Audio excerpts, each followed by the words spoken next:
Get ready with me on my floor while I tell you about the time that one of my coworkers accused me of liking another girl in my unit because I'm a travel nurse who's gay. And no, this is not clickbait, although I totally wish it was. So pretty much myself and a couple other of my coworkers were all just like kind of sitting around talking. And one lady had already been on one that night. She had already asked me why I liked girls who looked like boys. And I already did a story time on this a couple weeks ago. So if you have not seen that, go watch that because that's just as bad, I feel like. So like I said, we were all just kind of sitting around. And finally, this one lady goes, so I've been meaning to ask you, like, who on the unit do you think is hot? Mind you, I work on like a labor and delivery unit, so I was a traveler there to work in their level 2 nursery. I'm from the NICU, so I'm only working with women. As if that isn't already like uncomfortable enough for me because I'm always worried about people that I work with thinking that I like them or I'm attracted to them or anything like that once they find out I'm gay. This is pretty much like my worst nightmare coming true. So when she asked me that, I was like, what are you talking about? And she was like, oh, come on. Like, I want to know who you think the hottest girl on the unit is. And I was just so baffled because not only did she just ask me why I was attracted to girls who looked like boys, you're now asking me like which one of my coworkers that I'm attracted to and like sexualizing them, which is super freaking weird for me and the girls. I feel like the other girls. So I was just kind of like, I don't really see any of the girls like that. Like we just talked about, none of these girls are my type. I mean, working on like an L&D unit, you could imagine like the kind of girls that are working all very feminine and girly like me. So I was like, none of these girls are my type for one. For two, this is my workplace. That isn't even like crossing my mind whatsoever. So she just literally kept on badgering me like, come on. Her and another coworker of mine were like, come on, who is it? Like, who do you think is the hottest girl in the unit? Like, we have to know. And I was just like pleading my case like, you guys, there is nobody here that I'm attracted to. Like, I'm sorry to burst your weird little bubble, but I'm not attracted to any of the girls here. So finally, one of them were like, okay, well, you have to think this specific person is hot. And I'm really good friends with this specific person, and to protect their name, I'm going to call them Ruthie. So they're both like, oh yeah, Ruthie is like so hot. Like, you have to think Ruthie is hot. And I'm just like, no, I don't think Ruthie is hot. Like, I don't look at her like that. Like, I think she's very pretty, but her and I are really good friends, and once again, a coworker of mine, so I don't see her like that. Mind you, this person that they're talking about, we became very good friends, and we are very, very similar. Not only that, but they also worked in the same area as me, so we worked together frequently. Like, I feel like 90% of my shifts were with Ruthie. So I'm even more uncomfortable because I'm just like, okay, great. So not only are you asking me why I like the type of people that I do, then you start asking me who I'm attracted to on the unit. Then you start accusing me of liking this person that I work very closely with and that I'm good friends with. And the last thing that I want is any of this weird conversation to come back to Ruthie and make things awkward between her and I, or just make people think that I'm into her like that whatsoever, or any of them that I work with for that matter. Then these two people start going on and on and on about how Ruthie is so athletic and has the nicest body and is so pretty, on and on. Like, they're like, look, Ruthie is so hot, like everyone thinks she is. Like, there's no way that you're a lesbian and you're not attracted to Ruthie and you don't think she's hot. At this point, I should have been like, well, do you guys have a crush on Ruthie? Because holy crap. So I literally defend myself for probably 15 to 20 minutes, and I'm like, can we not?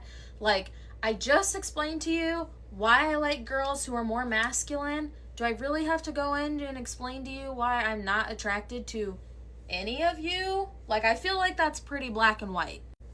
And you know, I just really feel like conversations like that just prove my point and so many gay people's point that we feel like everyone thinks that we are attracted to them.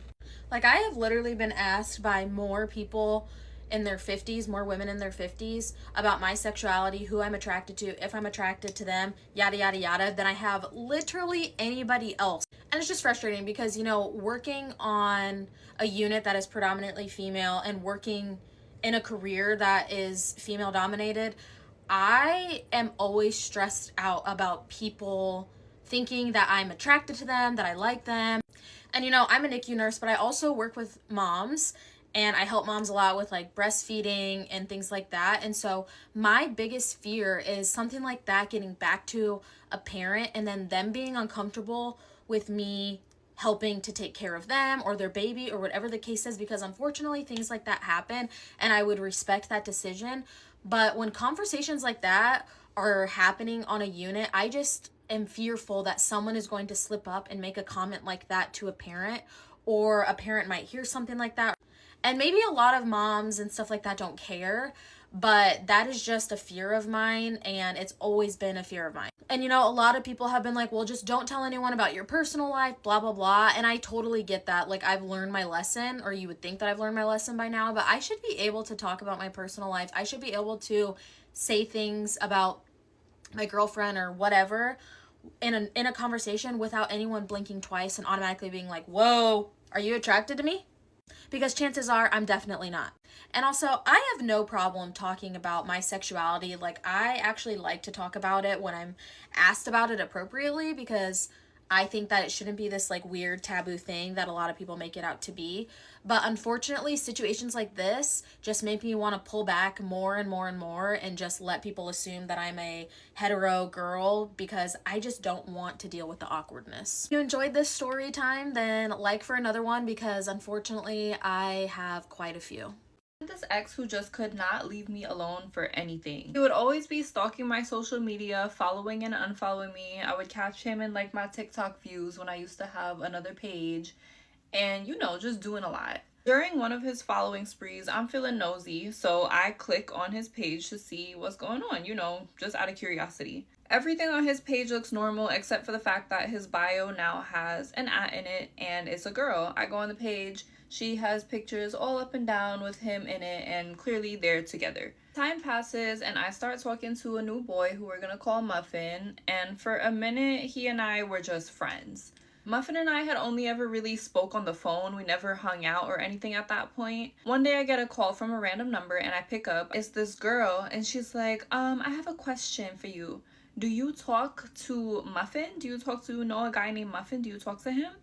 And the only Muffin that I knew was the Muffin who was my friend. So I was like, yeah, I know a Muffin. Like, what's going on? She starts telling me how Muffin told her that I did all these adult things with him, which wasn't true because Muffin and I had only ever spoken on the phone. So now I'm immediately heated because, Muffin, why are you lying on the queen like this? What the hell? What is going on? I hang up the phone on her and I call up Muffin and I'm heated. Why are you lying on me? Who are you talking to? Why are you telling them that we did this, this, and that? And he's like, what are you talking about? Muffin is genuinely confused. He's not knowing who I'm talking about, who could have possibly called my phone. I'm like, so you don't know anything about this? He tells me no. And like, I have no choice but to believe him. There was kind of no way for him to even spread such a thing because we had no mutuals. So now I hang up the phone on Muffin and I call up my bestie because I need to know what's going on. Like, I need to get to the bottom of this. Who's being weird? Who's lying? What's the missing puzzle piece? Because everybody's being shady. So, you know, I did my little handy dandy trick that everyone knows of typing the phone number into Cash App and a name comes up. And I'm like, this name is so familiar. Where do I know this name from? Because it wasn't like a first and last name. It almost was like a username name on Cash App. So I go on the profile picture and I'm like, this looks like old girl. So now I go back to my Instagram and I go and I find my ex's page and my followers, because yup, he was a follower, still following me even though you have a girlfriend. I go to his page, I find her page, I find everything I need to find. I'm doing all my research. I find her Zelle, I find her TikTok, I found her Facebook, I found mad stuff. Like, a bunch of information that, like, you know, is easy to find on the internet, but it would kind of scare somebody. So after finding out a bunch of information about her, Bestie and I were like, nah, like, we can't let this slide. Why is my ex's new girlfriend on my phone talking about new boys? I start calling back the phone number that had originally called me, and she keeps banging on me, hanging up. So now Bestie and I were like, you know what? We're gonna call my ex. Story time, his name was Donut. So yes, we decided we're gonna call Donut. And I had Donut's phone number deleted. So I had to go into my laptop because my messages never delete on my laptop. I'm scrolling back a couple of years. Finally, I come across our messages and I'm like, yes, this is his phone number. You do the calling though, because I'm not about to call from my phone number. We call Donut's phone. He doesn't pick up the first time. We keep calling back. Eventually, he picks up. It's like, hello? And Bestie is now on the phone like, is this Donut? He's like, yeah. And then she's like, are you with, what do we want to call the new girlfriend? We'll call her Dodo, because girl, why you acting like a dodo? She's like, are you there with Dodo? Do you know a dodo? And he's like, all of a sudden he can't answer. All of a sudden he's stuttering. Dodo comes on the phone. She's like, yeah, this is Dodo. This is his girlfriend. And Bestie is like, I just want to know why you're calling random people asking about Muffin. Like, why are you so concerned with Muffin? What's going on? Whole time Muffin isn't even the reason we concerned about. Why you calling me, period? But you know, we trying to be a little bit low with it. Shorty gets straight to denying. She's like, oh, I don't know what you're talking about. I don't know a Muffin. I don't know anything. So then Bestie is like, oh, is your name not Dodo so-and-so? And you live here, and here, and your Instagram is @Dodo? Crickets. And all you hear is boop, boop, boop. They done hung up the phone on us. So we call back. Donut picks up again. And now they're quiet. They're waiting for us to say something. And then he's like, Anaya, is this you? Y'all are freaking idiots. Why would you suspect it's me if you didn't know what was going on? If you didn't know who you were calling, what y'all were talking about? Were y'all just sitting up in the room? Oh, let's call your ex. Let's kiki on your ex's phone. Why would you, out of all people, assume that it's me? To be fair, my bestie's voice does sound very similar to mine, but I find it very coincidental that y'all are bringing up my name when none of that was brought up. We're asking about Muffin, and you're asking about Anaya. So come to find out, the reason why he kept following me and unfollowing me is because he would follow me, and the new girlfriend would come and unfollow me. That's so embarrassing. Of course, they break up because that relationship was never going to last. And then he continued to keep up with me for another few years past that. I think the only reason he stopped, to be honest, is because I deleted my old Instagram page maybe about a year or two ago.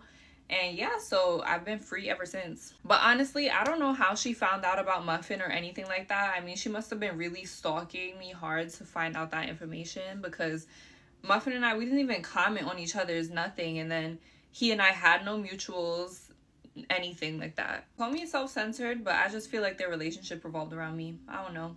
Bye, sister.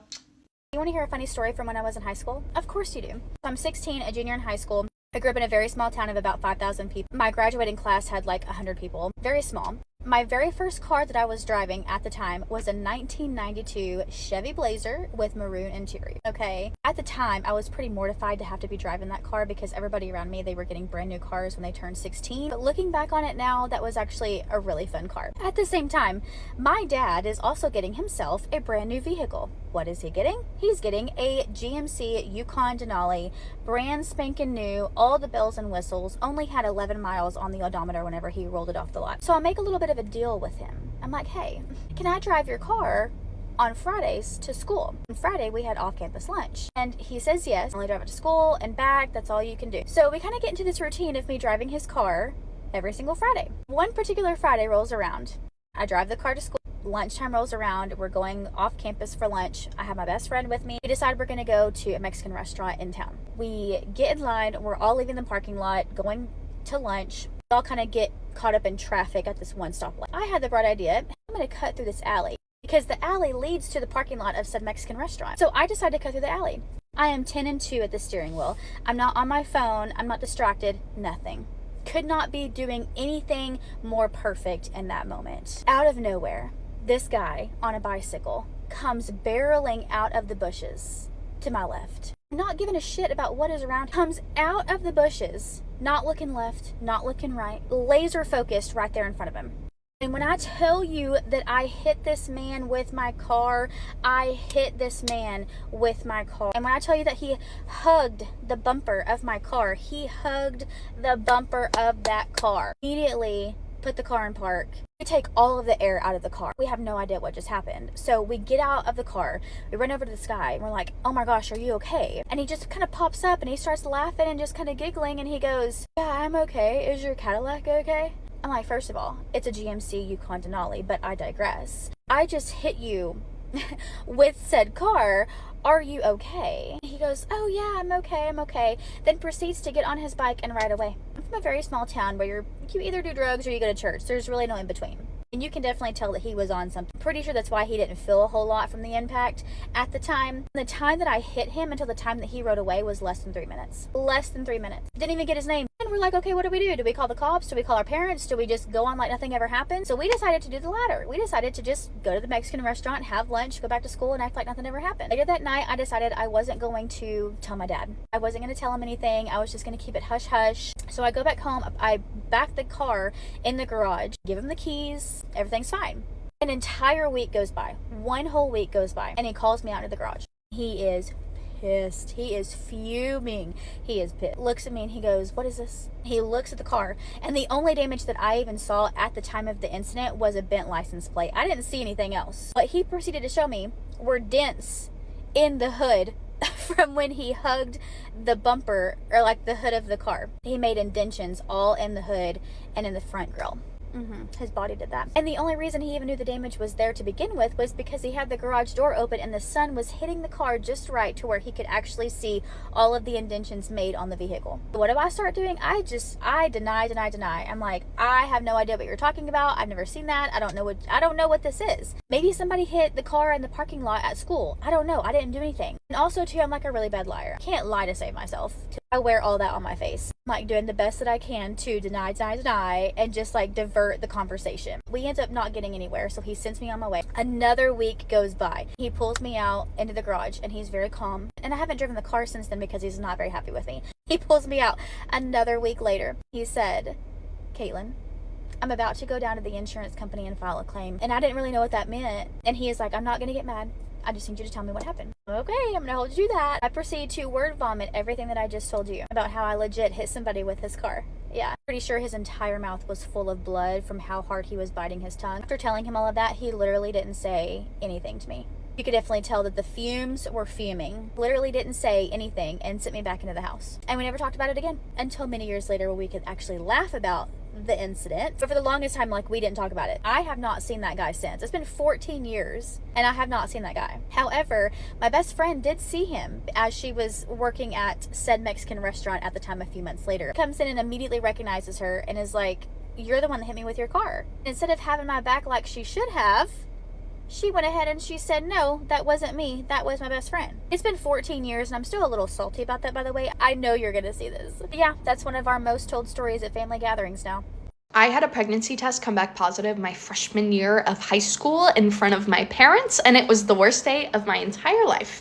Okay, so let me set the scene. This is my first game with the varsity soccer team. I'm starting. I'm filled with anxiety and this desire to prove myself. The first time I touch the ball is a free kick. The free kick goes beautifully. However, something in my body is really wrong. I hurt my leg so bad. I take a couple steps, bam, on the ground. I can't walk. They take me over to the bench. The trainer for the other team comes over. She goes, she's probably fine. I think she's just embarrassed because she wasn't playing very well. Damn. Okay, whatever. I sit in silence and in pain for the rest of the game.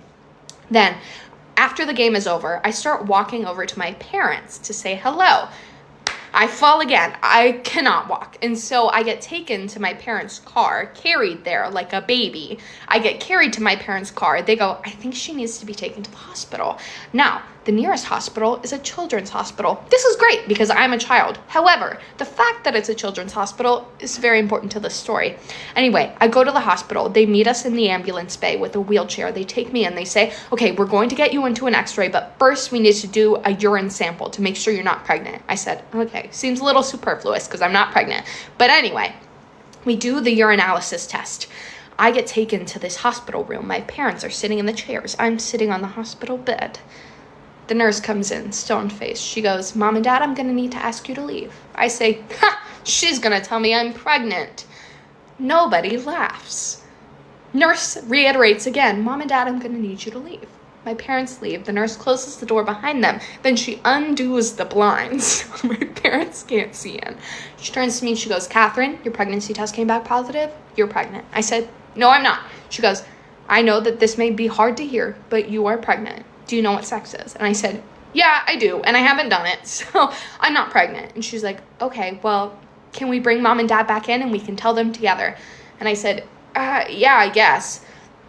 My parents looked like they have been shot by a gun. I mean, they are wrecked. The entire time I'm saying, I'm not pregnant. The nurse goes, okay, well, we can do a blood test. We won't do another urinalysis, but we can do a blood test to test if you're pregnant. And I said, great, let's do that. So we do. And then she finishes taking my blood and she goes, so because we're a children's hospital, we don't do blood pregnancy tests here. We're going to have to send it to another hospital. And I said, oh, great. How long is that going to take? And she goes, 2 or 3 hours. 2 or 3 hours alone in a hospital room with my parents who think that I'm pregnant? Okay. I'm sitting in silence. It's a children's hospital again, so Pixar movies are playing. Monsters, Inc. is playing. Still haven't seen it since this day. Monsters, Inc. is playing. About halfway through, I turn to my parents. I try to make a joke about me being pregnant. My dad goes, Catherine, it's not funny. Noted. You're right. It is not funny. Okay. Monsters, Inc. ends. Finding Nemo starts. The nurse comes in looking jubilant. She goes, I knew you weren't lying. You're not pregnant. I said, I knew. My parents look surprised. Yeah, turns out I fractured my pelvis and I was out for the rest of the season and I wasn't fucking pregnant.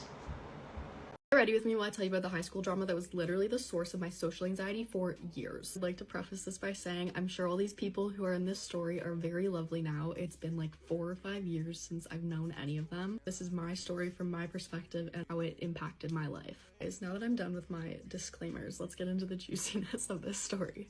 I can't really remember how I started to be friends with these girls, but by the time I got to my high school, they kind of already had like an established friend group, and I kind of had to work my way into that. In itself is really hard, especially when they make it harder. And for that reason, looking back on high school, I would definitely describe myself as a bit of a floater between friend groups. I don't think I ever really had a core group of people until I went to university. Being a floater in high school, I always felt kind of like an outsider. But let me tell you, that feeling was amplified when I found out that this entire friend group I had multiple group chats without me. And this was when we had been friends for like a while. It wasn't like it was just like, oh, like we used this group chat for one thing, whatever. It was like we text in these every single day about everything and make plans in them, and Evelyn is not invited to be in. One day, I mustered up the courage to ask them if they would be willing to add me to one of these group chats because I was a little girl who wanted friends.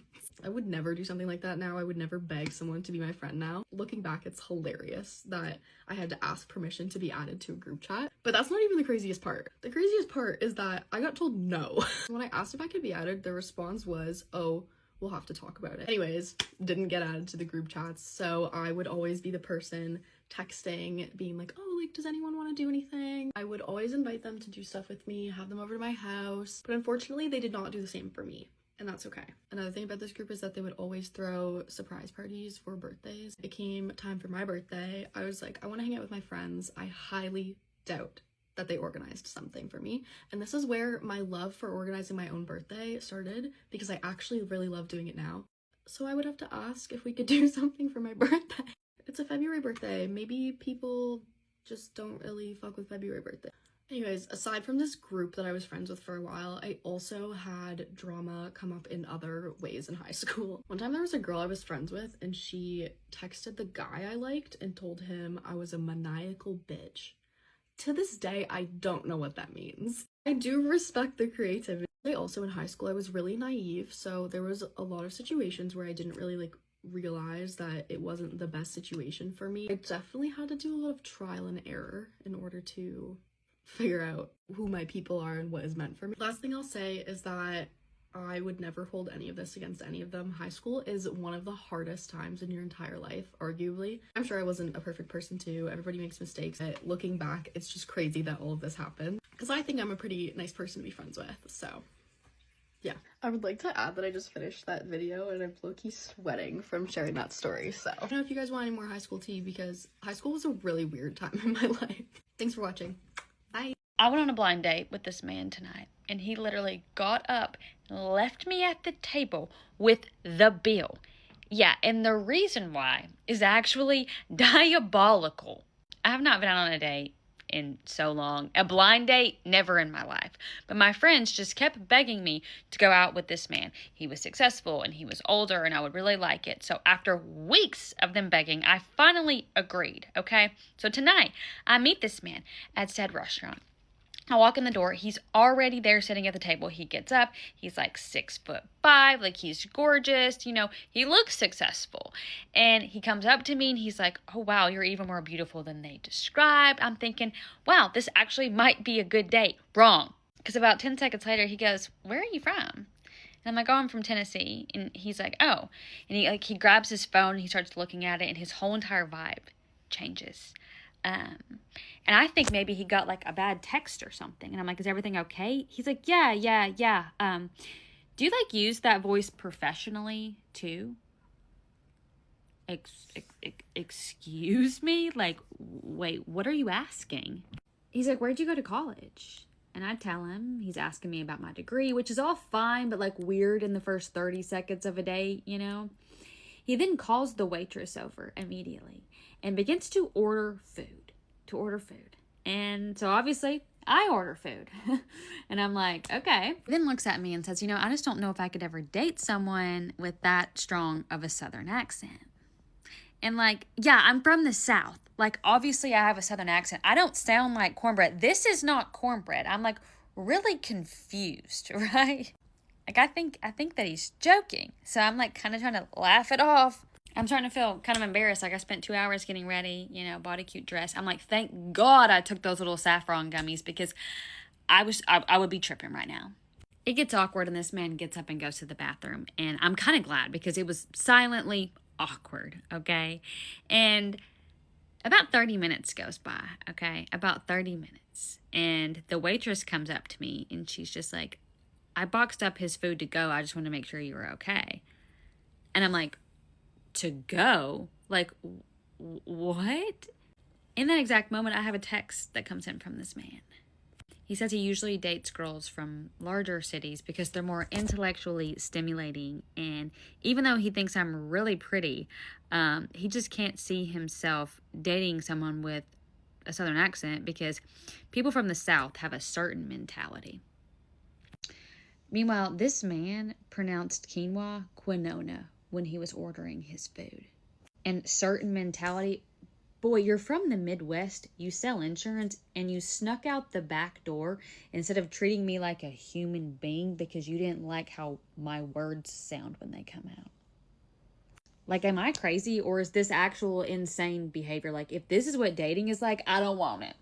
I don't know who else to talk about this to, but we need to talk about birthday dinner etiquette because there seems to be some kind of confusion with what we do when the bill comes out, and I'm really just gonna start individually judging people's character based on how they move at the end of the meal. For example, I'm gonna use something that happened to me as an example of what should not happen. I went to a birthday dinner for one of my homegirls. We've been friends for several years. We met at work and we just have different friend groups. So I go to her birthday dinner and I'm at a table full of strangers except for her, essentially. And I arrived late, a little bit later than everyone else because I was coming from an event. Immediately when I sat down, like they're taking the order and I'm just thinking that we're all ordering family style. I get a drink. Other people are making decisions for, you know, what we're ordering for the table. And the vibes were great. There was even a joiner that came at the end of the meal, like a random guy that just came and ordered a drink. And then while we're eating, I noticed like 4 people weren't eating the food. They were saying, oh, I'm just gonna have drinks.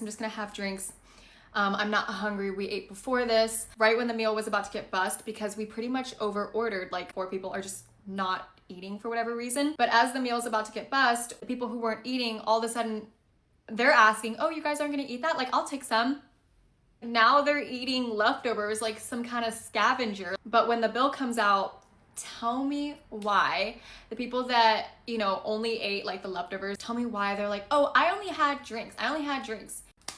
So there's the birthday girl, there's another friend who split the meal with us, and then there's me. Between the two of us, excluding the birthday girl, because of course I don't want her to pay anything, like that's my friend. I'm thinking that I'm gonna be splitting the bill, you know, equally amongst other people, or that I will at least like help cover hers. No. The other person's like, okay, you guys send us the difference of like, you know, your drinks and stuff, but now the bill's like funny because we're splitting it, you know, amongst like the food and everyone's drinks and our own drinks, but like if we're splitting it, like are they gonna each send us money? I'm so confused. And what really blew my mind is like these people are strangers, but I'm also sitting at a table filled with mostly guys, and it's me and one other girl trying to figure out the bill. The guys that were ordering drinks for themselves are sitting silent, like not asking like, oh, what do I owe you? What can I send you? Like these pretty LA privileged ass men acting like princesses at the birthday dinner table. I cannot, you guys. I felt so uncomfortable, and I just took a picture of the bill and, you know, paid for the half of it, which was several $100s. Like, I know for a fact I didn't eat several $100s worth of food, and I'm paying for other people's drinks and their portions of whatever food they can scrounge, which is crazy. And truly one of the worst experiences is like me as a stranger to someone else having to turn into a loan shark to, you know, get the money that I was owed because someone decided to come out, overspend to celebrate their friend knowing that they were broke. Like, why did you leave the house that day? You should have just stayed inside. Like, going out and going to a birthday dinner is optional. You could have just sent a card or a text. And not to beat a dead horse, but with that, like my biggest pet peeve is when people pay for their portion correctly, but they don't include tip and tax. So if someone were to spend $50 and they only send you $50 because that's what their bill came out to, but they're not including the $12 that would be for a 20% tip and $2 for the tax, it's just, now I'm paying the difference. I just wanna know what you guys do at your birthday dinners, because when I have a birthday dinner, I make sure everyone's doing family style. The bill comes out to a total, and unless someone has an allergy, you know, we'll separate that portion of the bill. We usually put one card down and split it equally amongst everyone. And if someone's over ordering drinks, we just tell them to order their drinks at the bar. But for whatever reason, when I go to like other people's birthday dinners, that is just like something that's not discussed, and it's always up in the air, and it always ends up screwing me over. Like, I've had to cut people off because of how they act when a bill comes out. I need to give a story time, and please let me know if I'm overreacting. Today we're gonna be talking about my crazy, kind of creepy neighbor. Okay, to start off, as you all know, I just moved to Raleigh like 5 weeks ago. We moved in, I just got weird vibes. Like, you know when intuition just kind of tells you like something's off about somebody? Starting off the day we moved in, I just got weird vibes. I was tanning, and then I find out this guy is literally my neighbor. Here's the crazy part and why I filed a police report. This may just look like a cord to you, but this much of it was like hanging out of my trunk for like 2 days. Yes, I was too lazy to put it back in my car. It was attached to a mini fridge, and I was parked like in front of my apartment building. I'm also on the 3rd floor. That night, this guy is tweaking out, screaming at nobody, talking to himself, screaming. The following morning, tweaking out, screaming, all of the above, banging, whatever. This is an ongoing thing of like tweaking out. Yes, it's probably a mental health thing, but it's still so scary. The night the police arrested him, banging on our door, banging on the neighbor's door, all the above. So back to the cord. I wake up to go to a hair appointment at 7 a.m. and what is right in front of my door on my like front step? This wire ripped out of my trunk. This was attached to a mini fridge. My Alani new mini fridge. Placed directly in front of my front door. Is that not horrifying? Number one, don't know if it was him, but whoever did it knows what I drive and knows where I live and left this, took it from my car, and then returned it to my front door. Who leaves a cord, a broken cord that you ripped out of my car in front of my front door? Weird. I filed a police report, and it wasn't about the mini fridge being damaged. I don't care about the mini fridge. Yes, I loved it, but it's about who rips a cord out of somebody's trunk and then returns it to their house. And then I go to my car. Here's what I saw. Mini fridge destroyed. I was horrified. I opened the front door and was like, because I knew exactly what was hanging out of my trunk, and only like this much was hanging out. So whoever did this aggressively ripped it out of my car and then returned it to me on the 3rd floor. I just got a Ring doorbell camera, but let me know, am I overreacting? Like, is that not so weird? Filed a police report, but please let me know your thoughts. I'm horrified personally, but that's just me. I don't even know where to start off on this, but I thought it would be fun because I'm going to court today to do a little get ready with me story time of why I have to go testify in court. Okay, so I just put my hair up. Take these off. Let's just back up and start of why I'm going to court. So nothing I did. So basically this is back in like end of March. I lived at this apartment complex in University City, and which many of you guys, my friends, have been to. And I was at my pool tanning by myself, and the pool's like pretty nice. It's like never crowded, whatever. It was like a Sunday at like 2:30. And I was like by myself, just trying to tan for a little bit. So I'm by myself, just tanning, right? And I'm actually on the phone with one of my friends. And I just like out of my peripheral just see this man like just walking up and down. It's like fenced in, but the fence isn't that tall. Like how you get in, you just reach your arm over and press a button and you can get in. It's nothing like insanely secure at all. I don't think this is my color. Oh, okay. Well, that's not my color right now. We're gonna trust the process. Anyways, so yeah, not secure at all. I see this man and he's just like staring at me. He's dressed in all black. And he's like walking and I can see like his hands in his pants. And I'm just like really like, he's just like freaking me out. So he's still watching me. I'm like watching him. I'm still on the phone with my friend and I tell her, I'm like, dude, like I'm getting a weird vibe. I don't know. Well, then he comes over to the fence and he's like trying to say something. But the pool's like a square and it's pretty big. So I'm all the way over here. The fence is over here, like the gate. And I'm like, sorry, like I can't hear you. So I like put on my shirt. Thank God. And I walk over to him and I'm like keeping my distance. I'm like, oh, like, are you okay? I notice he's like crying. Like he looks just like distraught. He was like, oh my God, like I live right over there. I just need to splash some water on my face. And I'm like, you live here? Because in my head, I'm like, wait, why doesn't he just go to his apartment? So he's like, I live here. Like, I just need to splash some water on my face. I'm like, oh, like, sorry, like, I don't have any water. Like, I don't know. So I'm, like, trying to be nice. Because I'm like, okay, maybe he's just, like, really high. Which he looks at me to my face and goes, I'm not going to lie. I'm high as fuck right now. And I'm like, okay, like, fuck. Like, are you okay? Just trying to be nice. Well, then next thing I know, he's in the pool. Like in the like pool area. I had walked back to my chair. I'm still talking to my friend and he's still just staring at me and like he still has something like his hands in his pants and it just like I got like I can't even explain the feeling that I got from that. Like the most uneasy feeling. I was like, okay, this man has something. Like my mind went to gun, knife, I'm about to die. This is probably the worst time I've ever done my makeup. But anyways, I'm in my head like, holy shit, like I'm gonna die. And he's just staring at me, like not saying anything. And I'm like still on the phone. He's like pacing like back and forth. He goes and sits down, has his hands in his pants, walks over to the pool, takes something out of his pants, dips it in the pool. And I'm like, what the fuck is that? Like it looked dark, like, and I was still like pretty far away at this point from him, still sitting in the chair. And I'm like, dude, like, nah, like something weird is going on here. Well, I'm still on the phone. I get off the phone. I'm like, hold on, like, I need to figure out something. He then proceeds to walk over to me, probably is 3 feet away from me as I'm tanning.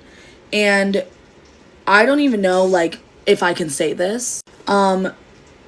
Whips out his dick and what he had in his hand. I don't know if it'll get taken down if I say this. An artificial vagina, if you know what I mean. And just starts jerking it at me. And I'm like, whoa, like, running away. I left everything. I like had my Beats head. I left everything because we have the clubhouse and you can get into it by an app on your phone. So I was like, okay, I know he couldn't get in there. He then proceeds to start following me, still jerking it. I'm like running away to the clubhouse, and I'm like screaming, like, please put your dick away, sir. Like, what's happening? And I was the only one around. No one else was around. No one heard me. Like, I don't even know. So then I make it into the clubhouse. So I'm in the clubhouse and I'm like literally shaking. So I'm like, I need to call 911. So I call 911, tell him, because he like walks out the gate, but he's still just like pacing around. Like, this man was not right in the head, clearly. And I'm stuck in the clubhouse. All my stuff is there. I'm in my like little bikini, like freaking out. So I call the cops. They say they're going to have someone come out and for me to just stay in the clubhouse because he's still around. So I do that. So I'm in the clubhouse still. I call my boyfriend after, who then somehow like beats the cops over. And then he sees the cop, tell him like he's going to come over here. The cop was waiting for his partner because he didn't know if this guy was armed or anything. And I couldn't confirm or deny that. I said he was fucking armed with a pocket pussy. I don't even know. So then the cops come and we're all standing in the pool area and like the guy's nowhere to be found. Well, then next thing I know, here the man comes walking down like the steps coming back to the pool area. And I'm like, that's him. Like, there he is. So here he comes down back to the pool area. The cops obviously detain him and he flat out tells the cops like he's on drugs.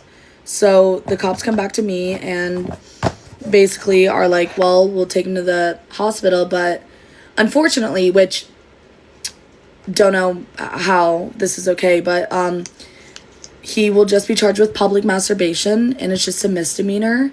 And because no one else was there, they couldn't like arrest him and like hold him basically. And I'm like, oh, so when he gets released from the hospital, he could easily come back, because obviously I was standing right in front of him when the cops was talking to him, so he knows that I called the cops on him. So I was like, awesome. So now 2 months later, it's his court date and I have to go testify on stand. So that's my story time, and I'm gonna try and vlog some of it, but I don't think I'll be able to. I wanted to show my little court outfit, just some sandals, trying to make the best of it. And yeah, that's my story time. My biological dad essayed me when I was 12 years old, and my grandma told on me because she thought I took a cell phone, not because she actually cared. Let's get into it. So I was 12 years old. My dad essayed me. I told my stepmom. They told me that if I ever told anyone, I would never get to see my little brother again, and that it was an accident and that my dad was asleep and didn't know what he was doing. But conveniently enough, that night, my dad let me try adult Tik Toks, and he let me try like adult soda, if you catch my drift. And he also let me do the whole little thing. And yeah, so I can't imagine that my dad let me do all that for the first time in one night, and then this happened and it was just like an accident because I was coherent. So I didn't tell anyone for months. I ended up telling one of my friends at school, and then I told my grandma because my grandma let me and my cousin stay the night with her when we were like almost 13 years old, and they let me do adult things as well, adult soda. And I told my grandma because I really just wasn't there, and I promised my grandma that I wouldn't tell what she did, and she was like, okay. And I promised I won't tell what your dad did either. When I wasn't even asking her not to tell, I actually was hoping that she would, because I was tired of living with that. And so I went home from my grandma's house, and my cousin's phone was missing and they couldn't find it. They went back and traced all their steps. They looked through the couch. They couldn't find this phone. And my grandma said, if you don't tell me where the phone is, I'm going to tell your mom what your dad did. Why don't you tell your mom what your dad did? And my mom's just confused, what did your dad do? What did your dad do? And I'm crying because I'm I don't have the phone. Please don't tell my mom. Please don't tell my mom. And my grandma wasn't listening to me, so she told my mom, yeah, her dad did this, only because she thought I took a phone, which I don't even know if they ever ended up later on finding the phone. And the phone wasn't even better than mine at the time. I was 12 or 13 years old. So I thought about things like that back then. The phone wasn't even better than mine. Why would I even do that? I know that they can shut it off at the store. Why would I do that?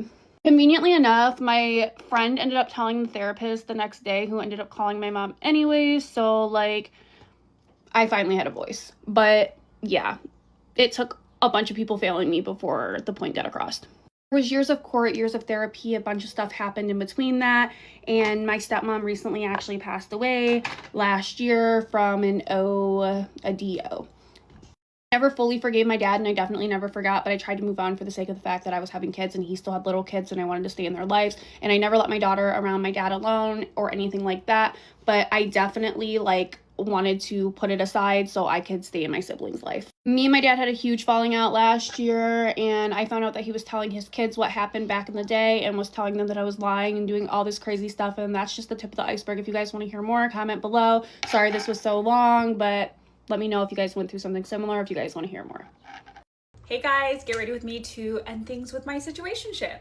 Obviously, I need to look amazing if this is the last time he's going to see me. I've been talking to this guy for roughly 3 months now, and it is time to call it quits. We have talked every single day since we first met, and I fear I am developing feelings for the guy, but we have not discussed where this is going. And if I'm being honest, I'm typically really quick to cut off men that I don't see a future with, but something about this guy in particular had me falling back into this habit of romanticizing the what ifs. He's literally tall, dark, and handsome. He's so creative, work driven. I just love so many qualities about him, but the man cannot commit. Did I mention he is also moving to Paris in August? So what am I doing? He's going to be there for 6 months, and naturally my girl brain was like, oh, like we're gonna make this work. I mean, I can fly to Paris every month to see him. I love Paris. Girl, be so for real. If he can't commit to you living in the same city, why would he commit to you living in another country? And I may seem chill about this, but I'm actually really sad because I have had such a great time with him,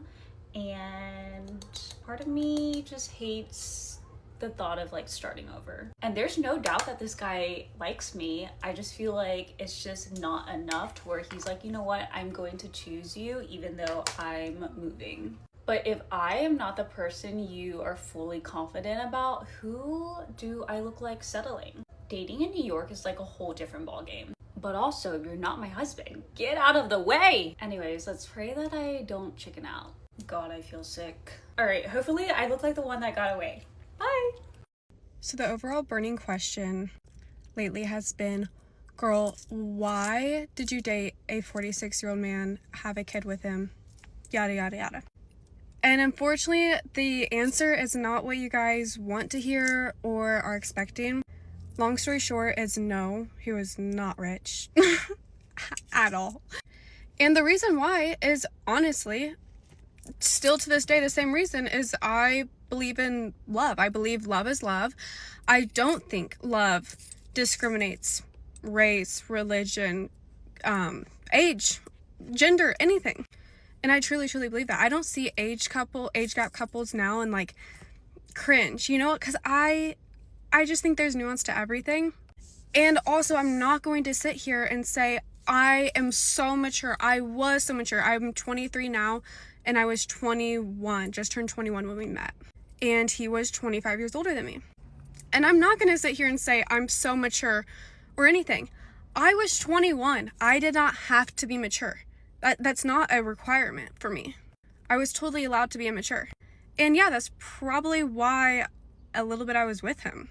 Because I was young and dumb, and I'm allowed to be. I have that privilege at 21 years old.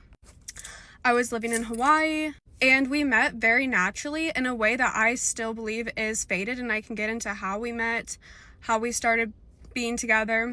I have talked about it before. And I still believe to this day, even though I do think he's an evil person, I have no feelings. I wouldn't say I hate him, because I think when you hate somebody, you love them in a sense too. And I have no feelings for him. He's kind of just disappeared, like he's nothing to me.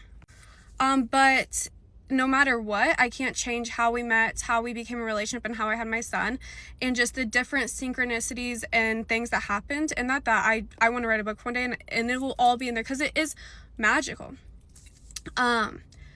So I don't regret it. Obviously, I have my son, and my son gave me healing from my PTSD from my essay that I struggled with my whole life. And I found out I was pregnant exactly 11 years to the day that happened. But why did I date him? Honestly, we had a lot of fun together, and that's really the only reason I date or am with people, because that's my personality. And I know that is not going to fly with a lot of women. And now I have way more standards, trust me. But I've never been somebody to date for marriage, because I've never wanted to be married. And I think some people forget that people have different dreams in life, and it is just not a dream of mine to be married. Maybe I will be married someday, maybe, but it's not a dream of mine. It's not something I'm trying to achieve, a goal I need to reach. So that's not on the forefront of my mind when I'm dating somebody and seeing them.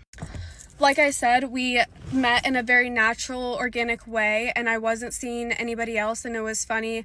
I had seen him around, and I thought he was really beautiful. A lot of people assume hearing his age that he is ugly, and he's not ugly. Is he older? Yeah, of course. I'm not attracted to older guys. You can say what you want about that, but I am. I think a lot of men my age are very scrawny, ugly, and too immature for me, because when I never was in college, so during this time, a lot of the guys my age are in college. I don't want to date a college guy. I don't want to date somebody like that. And I did think he was in his 30s. I didn't know he was that old when we met. That's the other thing too, is I didn't know his age until after I already liked him. So at that point I liked him, and I never wanted marriage. I never was somebody that wanted a bunch of kids, that wanted a family. So I was totally fine with not having kids and being with somebody older. And we forget that just people have different dreams. People have different wants and needs out of life. And yeah. So long story short is he is really attractive. And I have posted pictures with him, and you can go find those in Who the Fuck Did I Have a Baby With series. I posted pictures of him there. They're my pictures. I'm allowed to do that. I don't say his name, and I know people have even told me, like, girl, people are gonna go after him because you were with him. They want to go after him now. Okay, have him. Have him. Please take him. I'm not worried about that. I'm not ashamed to say he's attractive. I don't date ugly people. I date losers, apparently. And as men do, he lied to me. I've mentioned that we met after the Lahaina fires. He lived on Maui, I lived on Oahu, and his whole life was a lie, and he is the victim in every scenario. The victim. He takes no accountability, but at the time that I met him, it seemed so believable because one, I was young and dumb, and two, this giant tragedy that he was a part of had happened. So I was being conned, and it turns out that's just who he is and who he does, but it was just the perfect scenario or perfect storm of outside sources that it was believable. If I had met him before the Lahaina fires, and I know I wouldn't have been dealing with the stuff that I dealt with him, because there would be no excuse for it. So he got lucky. And he is a big wave surfer, so he surfs crazy waves. We would surf together, we would go jet skiing together, we would go on these magical hikes. We had a lot of the same friends. People say that, oh, he was obviously extremely immature. Obviously. I don't know why that has to be stated. I don't know how you think you're like, oh, he was immature. Don't you think it's a red flag that he was 46 and dating a 21-year-old? Yes, I do. I never claimed that I was didn't think that. Of course, everybody thought that around me. But you don't know me, and you don't know that I'm going to go against everything and learn the hard way. And you can judge that if you want, but I don't care, because I got my son and I live my life how I want to live it. And I will never have somebody tell me how to live my life. And I will get through the hard things that even I put myself through. And shocker, guys, is a 21-year-old could have done this to me. And then the excuse would be, well, what'd you expect? He was 21. Did you really? It is just our societal system of, it is always the women's fault. Especially with single moms. The things you guys say are disgusting. Men and women, by the way. All ages, all races, blah, blah, blah. Everything. But I seem to get discriminated a lot, or get a lot of assumptions thrown on me and stuff for being a single woman. So I could have been with any guy, any race, any age, any religion, and it would have still been my fault towards society in their eyes. So yeah, if I was dating a 25-year-old and he had left me, been cheating on me the whole time, then it was like, yeah, obviously he's a 25-year-old, this, that, firefighter, surfer, doctor. It could have been anything. And it would still be my fault because shouldn't you have known? Shouldn't you have known? I just know for sure that I go through life with pure intentions and love. And that's what I was doing. I met somebody and I fell in love. And of course it was not society's way, and it will never be with me. And I like that about myself. And I'm not ashamed that I fell in love with somebody 5 years older than me. Who should be ashamed is the almost 50-year-old man now that is a deadbeat evil loser, because you do have to be evil to do the things you do, to abandon your son, to lie, to treat the mother of your child while pregnant the way that he did, that I have not even talked about on here, that I will share my story, my full story someday. I can't imagine the karma that he has to live with every day, just the internal karma and hell that you live through when you do that to somebody. Not even to mention all the other people he's just ruined in the storm of his life. And I am grateful that I found out the truth sooner than later, and that I went on to find healing through plant medicine, that I can raise my son exactly how I want to, and that he does have a safe and loving environment. He's only known that, and he will only know that. But that doesn't change the fact that I did love this person, and of course I made a baby with this person. And I think a lot of people like try to stab me with that, like, well, you must be crazy, or you must be bad like him because I fell in love. No, people lie and people manipulate.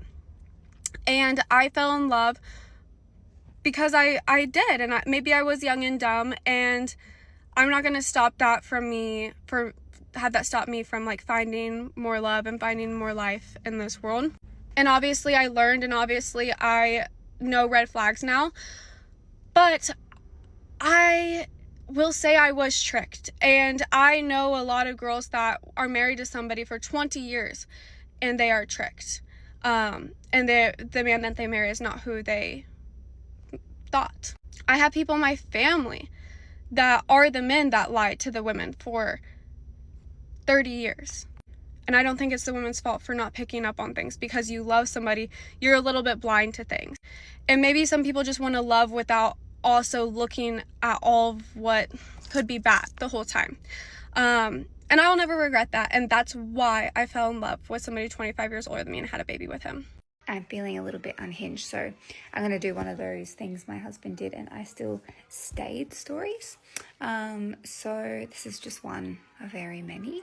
But at this particular time, my stepdaughter, his daughter from a previous relationship would have been, I don't know, maybe like 6 or 7, and then I had a newborn baby, or maybe not newborn, maybe she was like 4 or 5 months then, because I was pregnant with my second baby. So although my girls are very close together, they're under a year apart.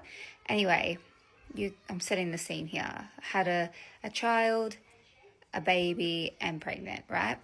And my husband had his friend over to have some drinks. Fine, whatever. They were drinking, no worries, kids went to bed, and then they decided they ran out of drinks at the house, so they decided they were going to drink at the pub. So I was like, okay, but just walk there, don't drive. Anyway, they didn't listen to me, they drove there. And anyway, that's fine, it's getting pretty late, and then I just am getting ghosted. So I'm like, okay, well, I'm going to start calling. But this time it's like 1 or 2 o'clock in the morning, maybe even later. And I thought, well, they're definitely not going to be coherent to drive home. And I was actually getting worried, thinking, have they been into a car accident or something? Like, I don't know. Anyway, I call his phone. I call it a couple times, and then this girl answers. And I'm like, where are you? Like, I didn't speak to him, just her. And she's like, oh, I don't know, I'll send you the address, whatever. Anyway, hangs up. And then I'm like, what the fuck? She doesn't send anything, or he doesn't. And I am bombing his phone. I'm literally bombing him and his friend's phone. Naturally, I'm calling it on repeat. Dial, dial, dial. It's ringing out, whatever. And then probably at like 3:30 or 4 o'clock in the morning, I get this address. And then I get I have to wake the kids up, and I have to drive over there, right? And I'm engaged also at this point, might I add. And I walk inside this house, this dungy little house, and he's like on the sofa, asleep, obviously incoherent, surrounded by these girls. His friend's in another room. His friend also had a girlfriend, but was like covered in these hickeys, right? Anyway, I drag him into the car. I forget about his friend because I was too cranky. I left the kids literally at the front door in the car because trying to get, like, I didn't want to bring them into that environment. Drag him in.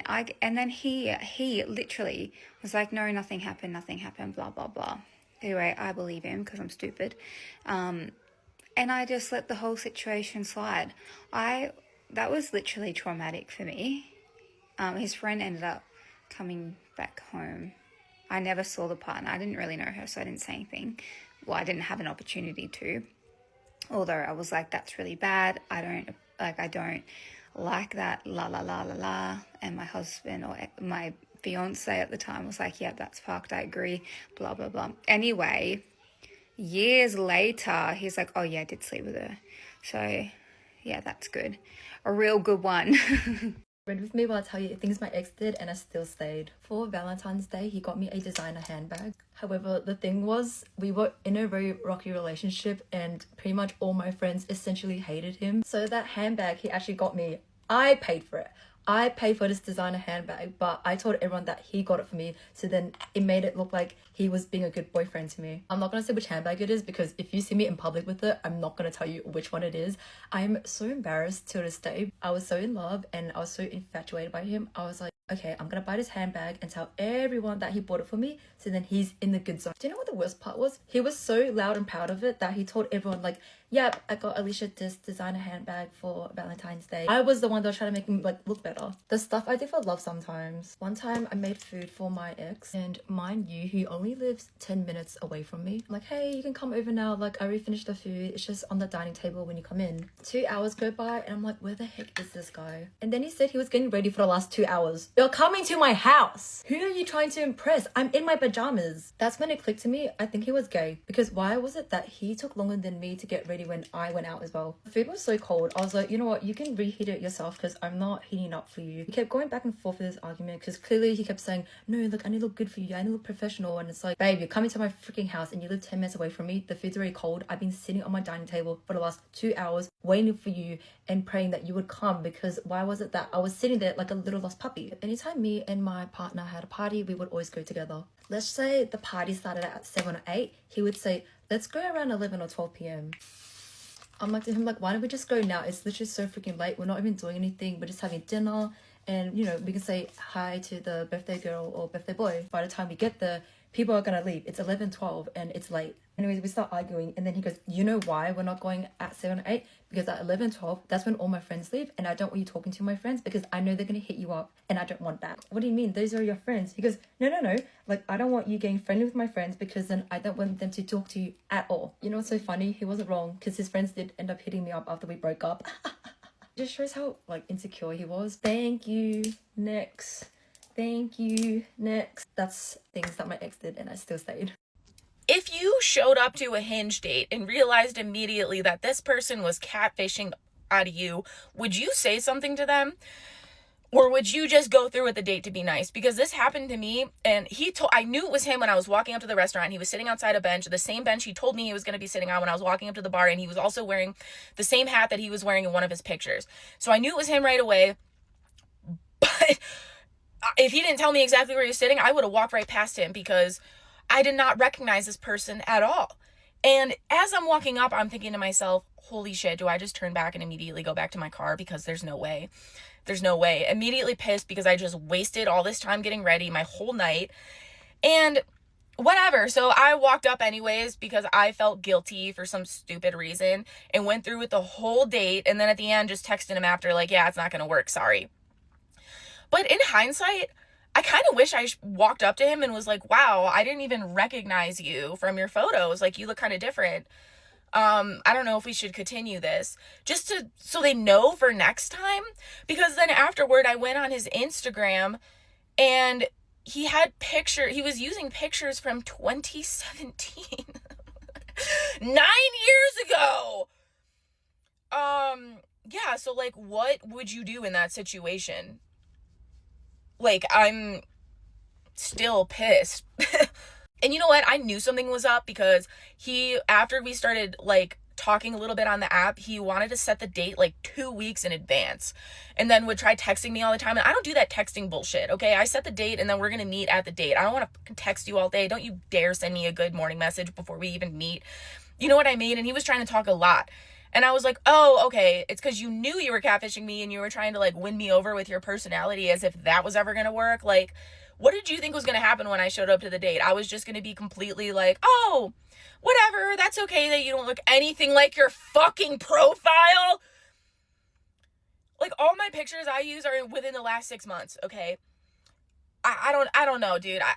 What would you have done? What would you have done in that situation? Like, be honest with me. Okay, one time my homegirl she was cheating. Okay, let's just call a spade a spade. She was cheating. And I did help her. I know. I said I was going to stop telling you guys this because you guys like to just jump on me every single time I tell you this. But I can't help that I'm a good friend. I'm sorry. I can't help it. Okay, so basically she had her man, right? And then she had met this other guy that was interesting to her. And she ended up having her fun. Okay. So the guy that she was interested in, let me name names before we even get going. We're going to call her boyfriend Leon. And we're going to call the guy that she was interested in Dane. Perfect. Leon and Dane. So she was dating Leon, but she had met Dane and she was like, oh my God, I kind of like Dane, but I don't want to get rid of Leon. So she dealt with both. Okay. Dane invited us to the club one time and it was a big night. Like there was a celebrity performing. So there was a bunch of people here, which I'm already kind of looking at her kind of sideways. Cause why would you go be with your side piece if there's going to be a bunch of people who could possibly know you, who could possibly know your man, like around, you know? But hey, it wasn't me. So she got it under control. Subtle foreshadowing. No, she didn't. So that night, we get to the club at like 10:30. No line. They let us through. Dane has a section, so they just send us straight to the section. And we get over there, and everything's good. Like, everything is going well. No sight of anybody that she knows. No sight of anybody that could know Leon. And, you know, it's looking like a complete mission.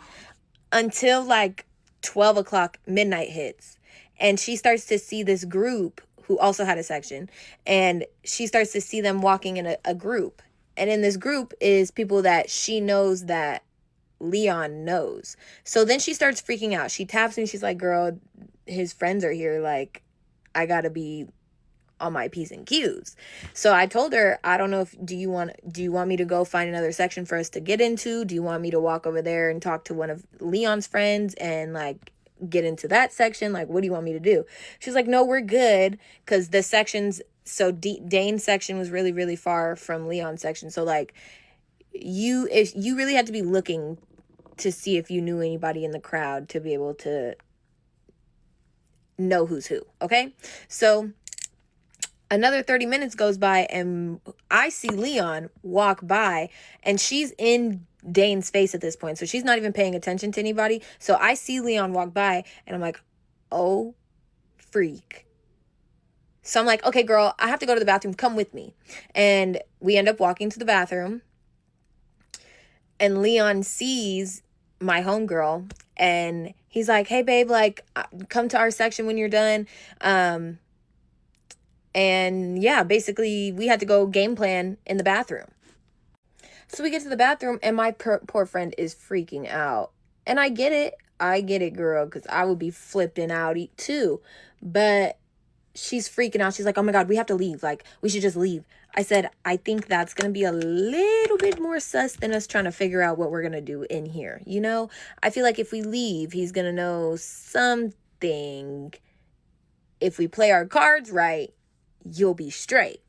Give it to me. I got this.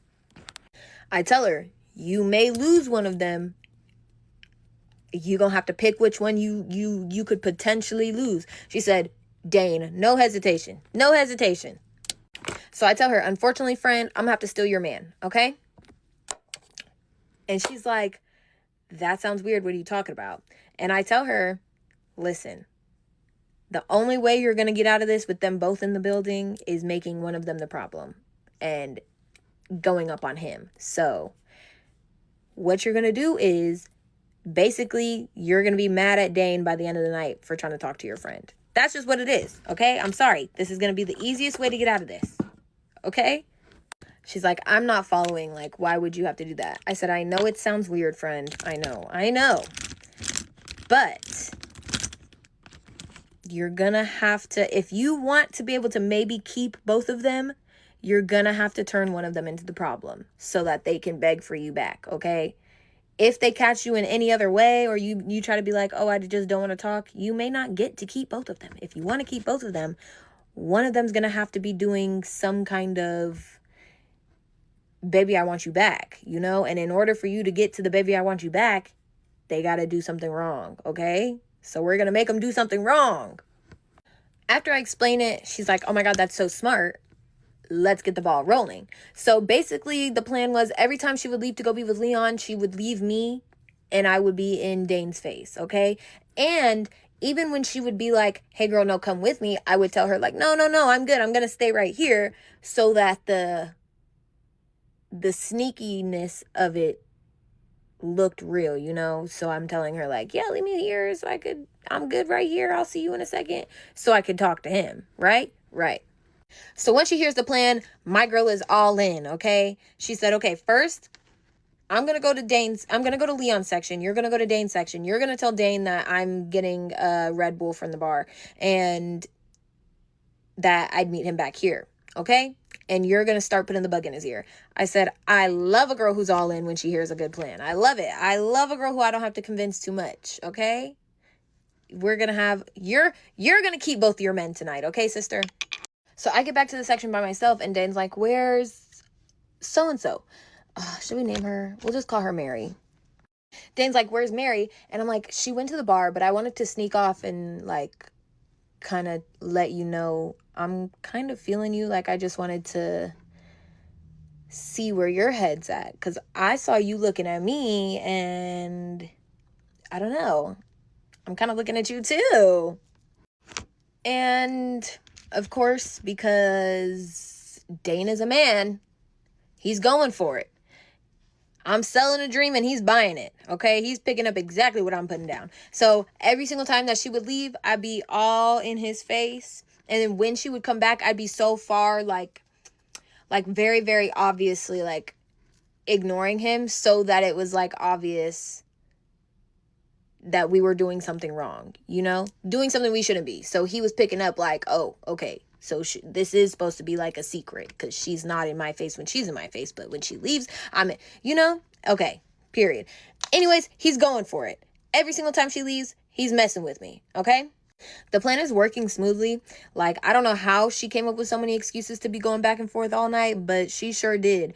And then around like 1:30, Leon asks her, like, why have you been alone all night? Like, what's going on? Where's your homegirl? You don't just be walking around the club by yourself. And she goes thinking fast on her feet. She's like, oh, she's been talking to a guy all night. Like, I've been trying to leave her alone. And he's like, well, don't let her just leave you. Like, I don't like that. Don't let her just leave you alone. Like, if she's going to come to the club with you, make her be with you at the club. When she told me that, I'm sitting there thinking, sir, you got bigger fish to fry. You worried about what I'm doing, why your girlfriend's by herself. You worried about me? You need to be worried about she. For real. Okay? Anyways, so at this point, she texts me like, you got to come over here. He thinks it's sus that you haven't been around. And I'm like, oh, okay, what are we going to tell Dane? What do we tell Dane? She's like, just tell him we're leaving. Just tell him we're leaving. I'm going to come over there. I'm going to kiss him goodbye. And that should make him leave because he's really only here because I'm here. You know? Exactly. So she walks back over to Dane's section. She's like, hey, Dane, we're just going to get out of here. Like, I was so happy to see you, so happy to hang out. I'm gonna text you later. Thank you so much for everything, and we're gonna leave. And then when she says this, he's like, oh, okay, bet we're probably gonna get out of here too. It's getting kind of late. And in our heads, we're like, perfect. This is perfect. This is going exactly to plan. Now, my girl had so much going on, she left her purse in Dane's section. Dane goes looking around the entire club for us to give her purse back. And you know where he catches us? In Leon's section. Leon looking at her, she looking at me. Dane looking at the both of us. We sitting there like, oh, shit, I don't know how we about to get out of this one. And Dane is holding her purse, so Leon's really looking at her like, why he got your purse, you know?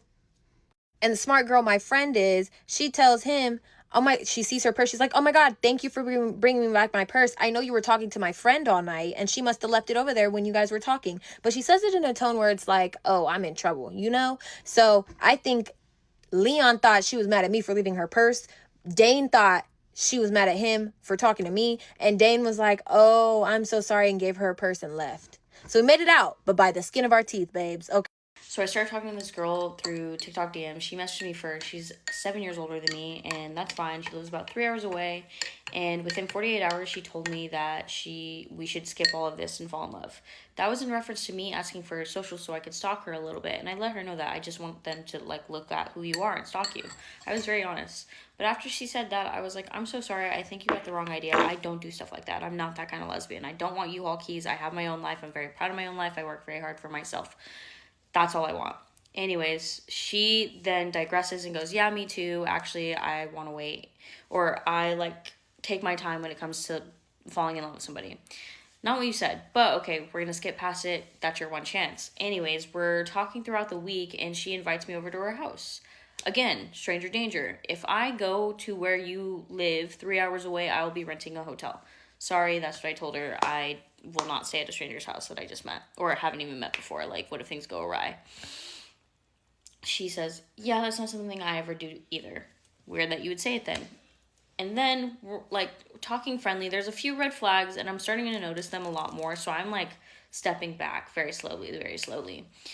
She's telling me about her ex, bad days and stuff, very personal, very quick. And that's fine for some people, but it seems like you're trying to pursue me and it's giving me crazy vibes. Whatever, we're going forward to last night. She goes, hey, can I get your advice on something? And I say, of course. And she ends up calling me about this girl, being like, do you think this girl's a fuckboy? I say, I don't know. Why would you ask me that? I don't know them. And she goes, oh, well, can you look at their profile for me and let me know? And I was like, why would I know if they're a fuckboy based on their profile? No offense. I feel like that's kind of mean to say about somebody's, because people say that all the time about me. So I was like, I don't know how I would know. And I was like, but I'll take a look for you. I'll take a little gander. We hang up. I get sent that profile that she was speaking about. And I look at it and I say, yeah, she looks a little young. She looks masculine.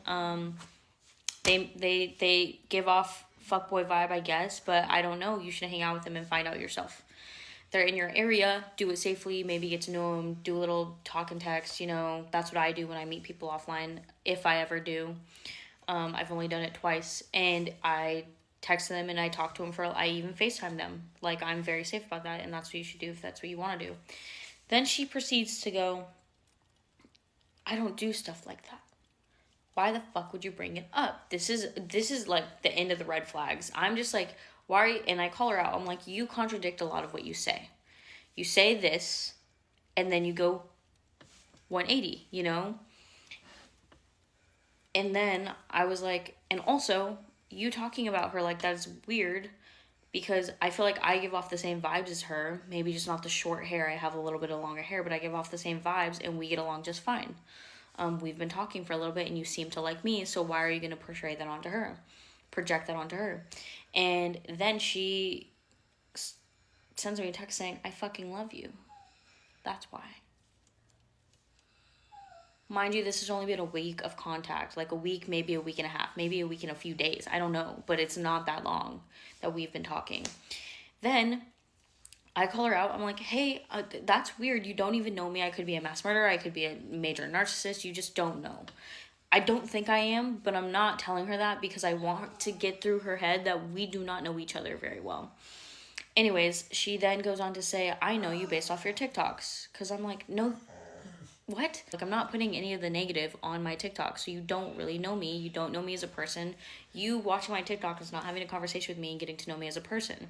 Most of my TikTok is like me, like, doing a quick thought or like a funny little meme. That's it. She then proceeds to say, but I adore you so much, 10-10. Next couple of messages, you are very marriage material. In my head, that's the last straw. You're pursuing me and it's really weird how you're doing it, and it's very fast, and I'm not like that. So I ended up having to block her after, this is where it gets weird. After she sent that text, she sent a few more, and I stopped replying. And then she sent a text on TikTok about being, and with a comment from her saying, this is how I am when I like somebody. It's Joe from you. It's Joe from you. How is that attractive to a woman? Honestly, watching that show as a woman was like a big, like, that's what women should watch out for. Anyway, she sent that and said, this is like literally me. Like, this is how I act and this is how I am. I'm thinking she's going to find out my address, come to my house and kill me. I'm still waiting. I do live a little ways, so I might be dead by the end of the day, but hopefully not. I blocked her and everything, and hopefully she doesn't contact me any other way. Anyways, I'm playing fetch with my dog now, so hopefully I'm alive tomorrow. The craziest thing happened to me today. It's Easter Sunday. My mom and I are going to church, and to give you kind of like a background, I dated this guy a couple months ago, and we really freaking connected. Like, when I tell you I thought this man was like my man, I genuinely mean that. That's not me being delusional. Like, I am not a delusional bitch. Like, him and I matched up in every single way possible, but bad timing. Timing is a bitch, but it is what it is. Anyways, this man, I believed that he might go to this church that I started going to, but again, church is big, whatever. Also, I've been going to church for like a month and I haven't seen him. My mom and I go upstairs to, you know, sit all fine and good, and I turn around to like grab something, and of course I see him like directly behind me. I don't think he noticed that it was me, so everything is fine. Again, we can survive. And now the issue is that when we go to leave, my mom is like, okay, like, let's go this way. And I say, no, because if we go that way, we're gonna have to walk in front of him.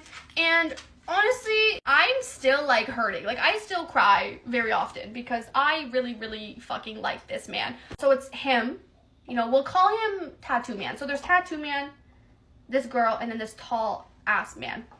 I'm behind this tall ass man, right? We're walking, I'm talking to my mom, and then the tall man goes, Emily? And I go, oh my God, it's you. It's Tattoo Man's best friend. He goes, how are you? And I go, I'm great. I'm great. I leave for Vietnam tomorrow. We're talking. Tattoo Man has no idea what's going on behind him. Or he does, and he just, you know, blinders on. We are in a people traffic jam. In the stairwell, the guy I dated is 2 people away, and I'm like freaking the fuck out internally because I don't know what to do. Also, this is on account of my mom because I just turned my back because I just mentally, I just can't. So I turned my back, and Tattoo Man's best friend goes, Emily's here, like, you know, and I guess Tattoo Man goes, where? Like, where is she? So Tattoo Man did like a sneaky little look at me. We both know we're here, no problem. At one point, he was like here, and I was literally right behind him, and I had to turn to my mom and hug her, and I go, Mom, I am so anxious right now. When I tell you guys, I really like this man.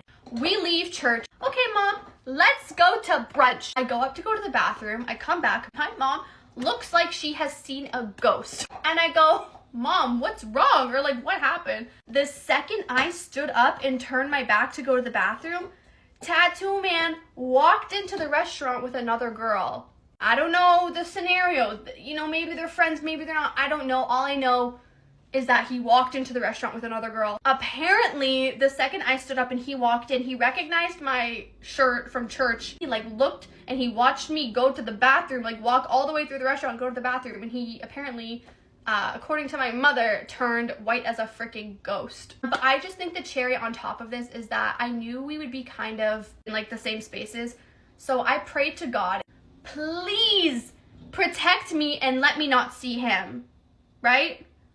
And I feel like the second I stood up and turned my back and he walked in, that was like God protecting me, because your girl is still healing and her heart still hurts. So I really feel like God was protecting me in that moment. But I swear, out of all the freaking restaurants in Toronto. So anyways. All right, so normally I post TikToks about like dating apps and like crazy things that happen to me at the gym and stuff like that, because your girl doesn't go on dates a lot, okay? But I feel like my experience tonight needs to be talked about. So this is like a long time kind of friend, but like kind of we flirt. Like it's, I don't know, really we're friends, but like he invited me on a date tonight. So I was like, do I go? I don't know. Like, I guess I could get a free meal, right?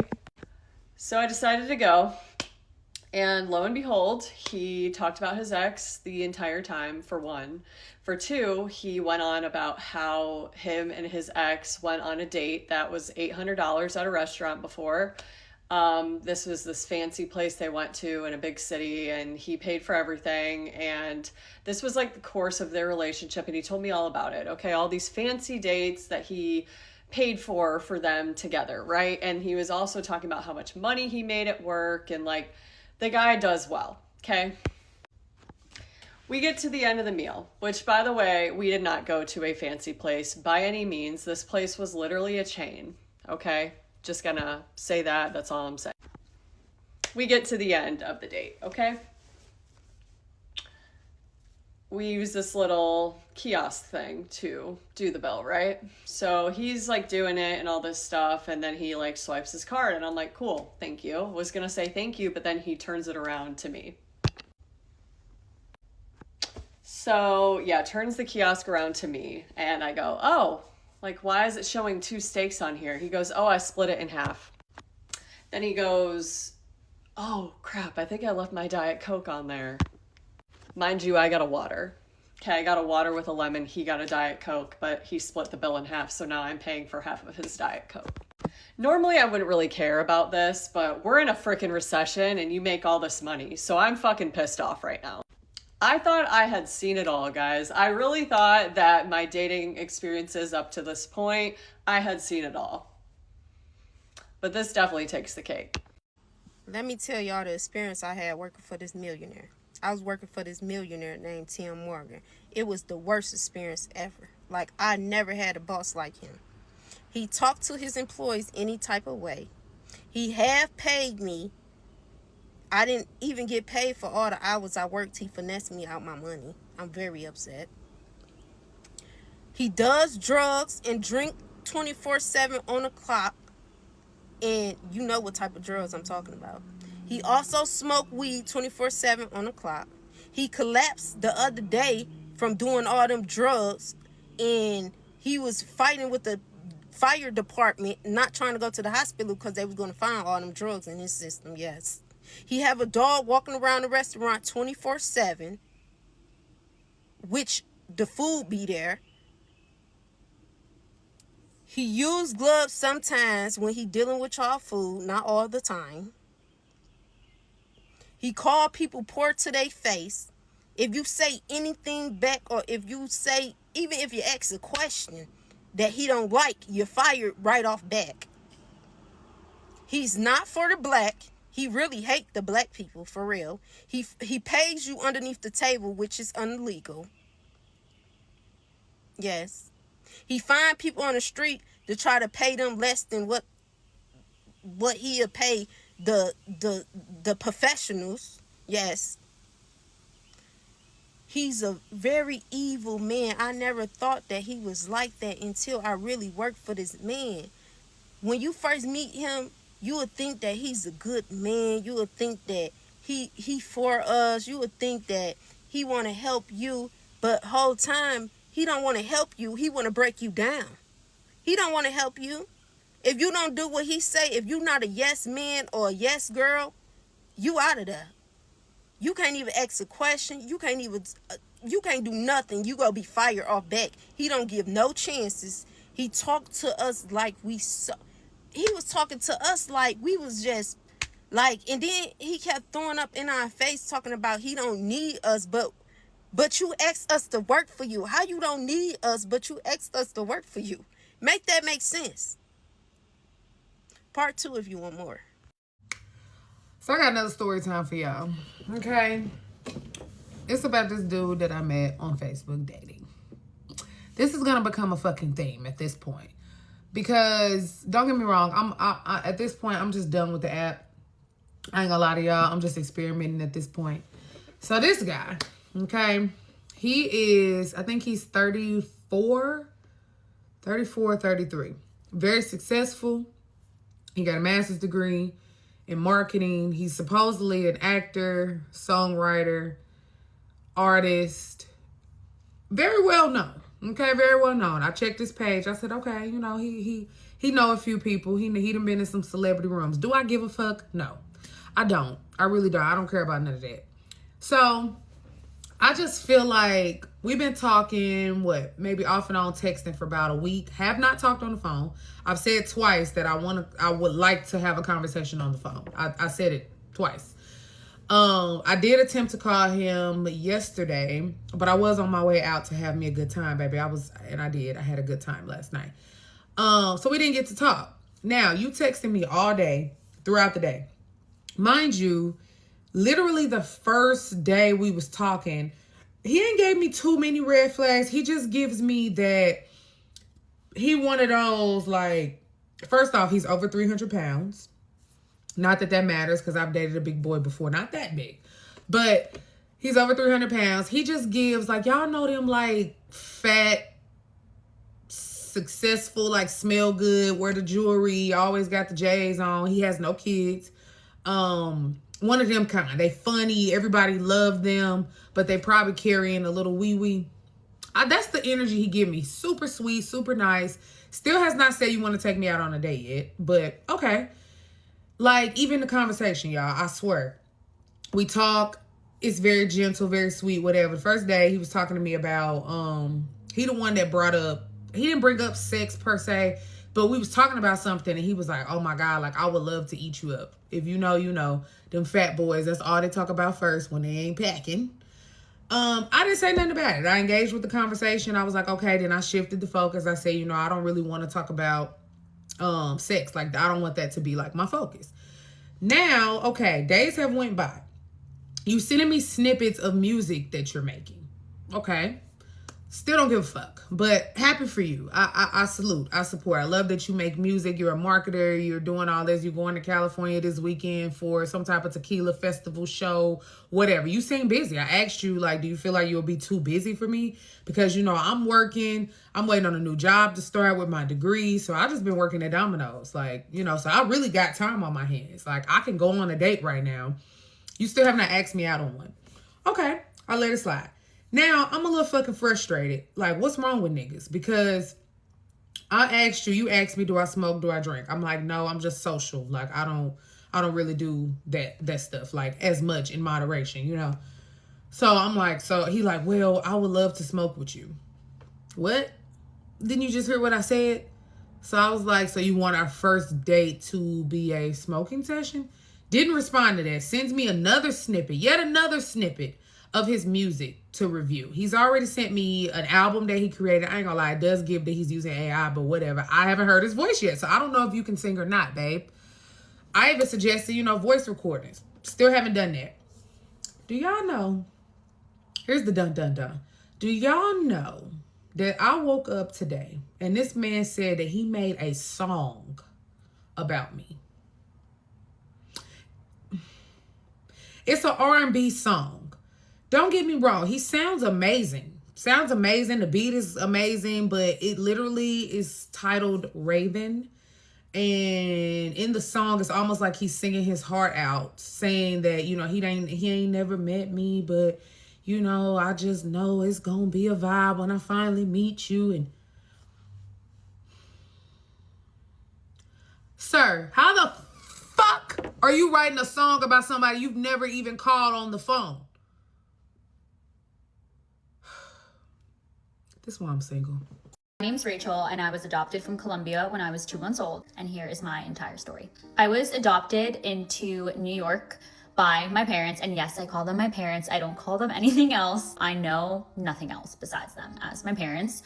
And I had the best childhood ever. My mom was not able to have kids, so that's why they chose to adopt me and my brother. They always told us that we were adopted. They always told us our story. And I truly think that that made an impact later on in my life in terms of my curiosity and going out to find my roots. I was always told that I had a half-sister. I didn't know much about her. I knew that she lived in Colombia, and I was told that my birth father disappeared. So little me over here didn't think that there was any possibility that I had any other full siblings out there. And then years went by, had a closed adoption. When I was in high school, I decided to start the process to find my biological mother, and then ultimately it started a 5-year-long process. They located her, lo and behold, in 2021, and she wanted to meet me, so we set up a virtual call. We sent each other letters. In that moment, she didn't tell me about my sister, Emily, and I think it's because it was so hard for her because she didn't know how I would react. It was the first time we were meeting. How do you tell that person in that moment that essentially there was another child that, was put up for adoption 1.5 years? And I do not blame her for that, because the more that I got to know her, I knew that her situation was so unique in itself, and I just thought that she was so strong for everything that she went through. So during that process, when I initially met her, I also found out that my half-sister didn't want to know me, which was really, I guess, tough to understand, but I kind of just accepted it because I had no idea what she had went through. She was in Colombia, I was in New York. I could only imagine, what she thought about my life, and I had no idea again what she went through. So I kind of just moved past it. My birth mother didn't have a smartphone, so it was really hard to communicate with her, but I did so through one of her sisters who had WhatsApp, and we would translate everything. Fast forward to 2025, my now full sister found me through my TikTok videos. I decided that I was gonna start posting on TikTok, and I never knew what was gonna come up of it, but I just knew that I wanted to put my story out there. I wanted to put myself out there. I wanted to put my family out there. And it just so happened that one of my videos ended up on her For You page, and she found me, which literally still feels and seems fake to this day. My little sister knew about me her whole life. I didn't know about her because I was born after, so when you're adopted, they give you papers. She got the papers with my name and my birthday, but they of course weren't gonna call my parents back. And then immediately into meeting Emily, I realized that we were so similar, but she had struggled a little bit growing up. I kind of just wish that I had been there for her, but I learned to accept it too because everything happens for a reason. So at this point, I'm 26 years old. At 22, I found my biological mother. And at 26, I found out that I have a full sibling. What do? I FaceTime her, we talk every day, and then I go to Sweden. So I meet her, it's so crazy. We talk about literally every similarity, every difference that we have, and I still talk to her every single day. And fast forward to now, she is coming to New York for the very first time, which is gonna be crazy, and then we're going to go meet our birth mom. And now I have a sister who's the most sweetest, beautiful girl I could ever imagine, and that I've had such a loving upbringing by my mom and my dad and my brother and all my friends, just accepting me for me and my whole story and encouraging me to never give up on what I want to find out and what I want to do. I have no words because I can't believe that I'm now 27 years old and I'm going to meet my biological mother with my biological sister and go and see the area where I could have grown up. So thank you all for being here and for listening and for enabling me to find my family. I'm meeting my biological mother for the first time very soon, and this is the last video that I'm going to be talking about it all alone. I never thought that I would be going through this journey with somebody else. I always thought that I would be going through it alone, and what a surprise it was to me that I found out I had a full sister a little over a year ago. When she comes to New York, I will bring her on here so we can both discuss how we're feeling, because ultimately we're two completely different people. We have similar feelings, we also have different feelings, and I think it would be great to share both of our perspectives with you guys. The hardest part for me is going to be just seeing what my life could have been like. I'm going to, of course, film a lot of things, but I'm also gonna keep some things, personal and private. I know she won't want me shoving a camera in her face. That's probably the last thing that she wants. So we'll take pictures, we'll take some videos, but we really will just, enjoy the moment. For as long as I can remember, I always wanted the answers to so many of my questions about my roots, and I'm finally going to get them. Follow along for more of my biological sister coming to New York and for us going to meet our biological mom for the first time. Story time. I was handed a note today by a man. So every single day that I come home from work, when I leave on time, or when I don't stay in the city late or anything, I come home on the train, and I'm leaving the train building, whatever, and there's always a man at the door by the door that I exit out of. Every single day, it's the same man, and I've even remembered his description in case I ever need to go to the police, because I'm like, why does this man stare at me every single day I walk out of the building? Like, it's weird. Gray sweatshirt, Mexican man, maybe like a little darker skinned Mexican man, jeans, they're like a neutral, not neutral, but like normal blue wash jeans, black tennis shoes, that's it. Anyways, so he looks at me every single day as I walk by, and like, he's standing here and I have to walk to him and past him, and so it's just like odd. And then today I'm walking past him per usual, and then he stops and hands me a note, and so I looked at it and I'm like looking as if like, should I open it right now? And he was like, go. So I went. I did not open it, and now that I'm here, I am gonna open it. Okay. It is an entire letter. Okay. Hello, my name is Alexis. Sorry for being so bored. B-O-R-D. But it's impossible not to see you. You are the most beautiful woman my eyes have ever seen. I don't talk to you out of fear, but I also don't know how you're going to react. But also, I don't speak English, and I don't think you speak Spanish. Why? Thank goodness love is universal. I don't know. I want to hear from you. Do you study? How old are you? I only know you by sight. Well, both of you.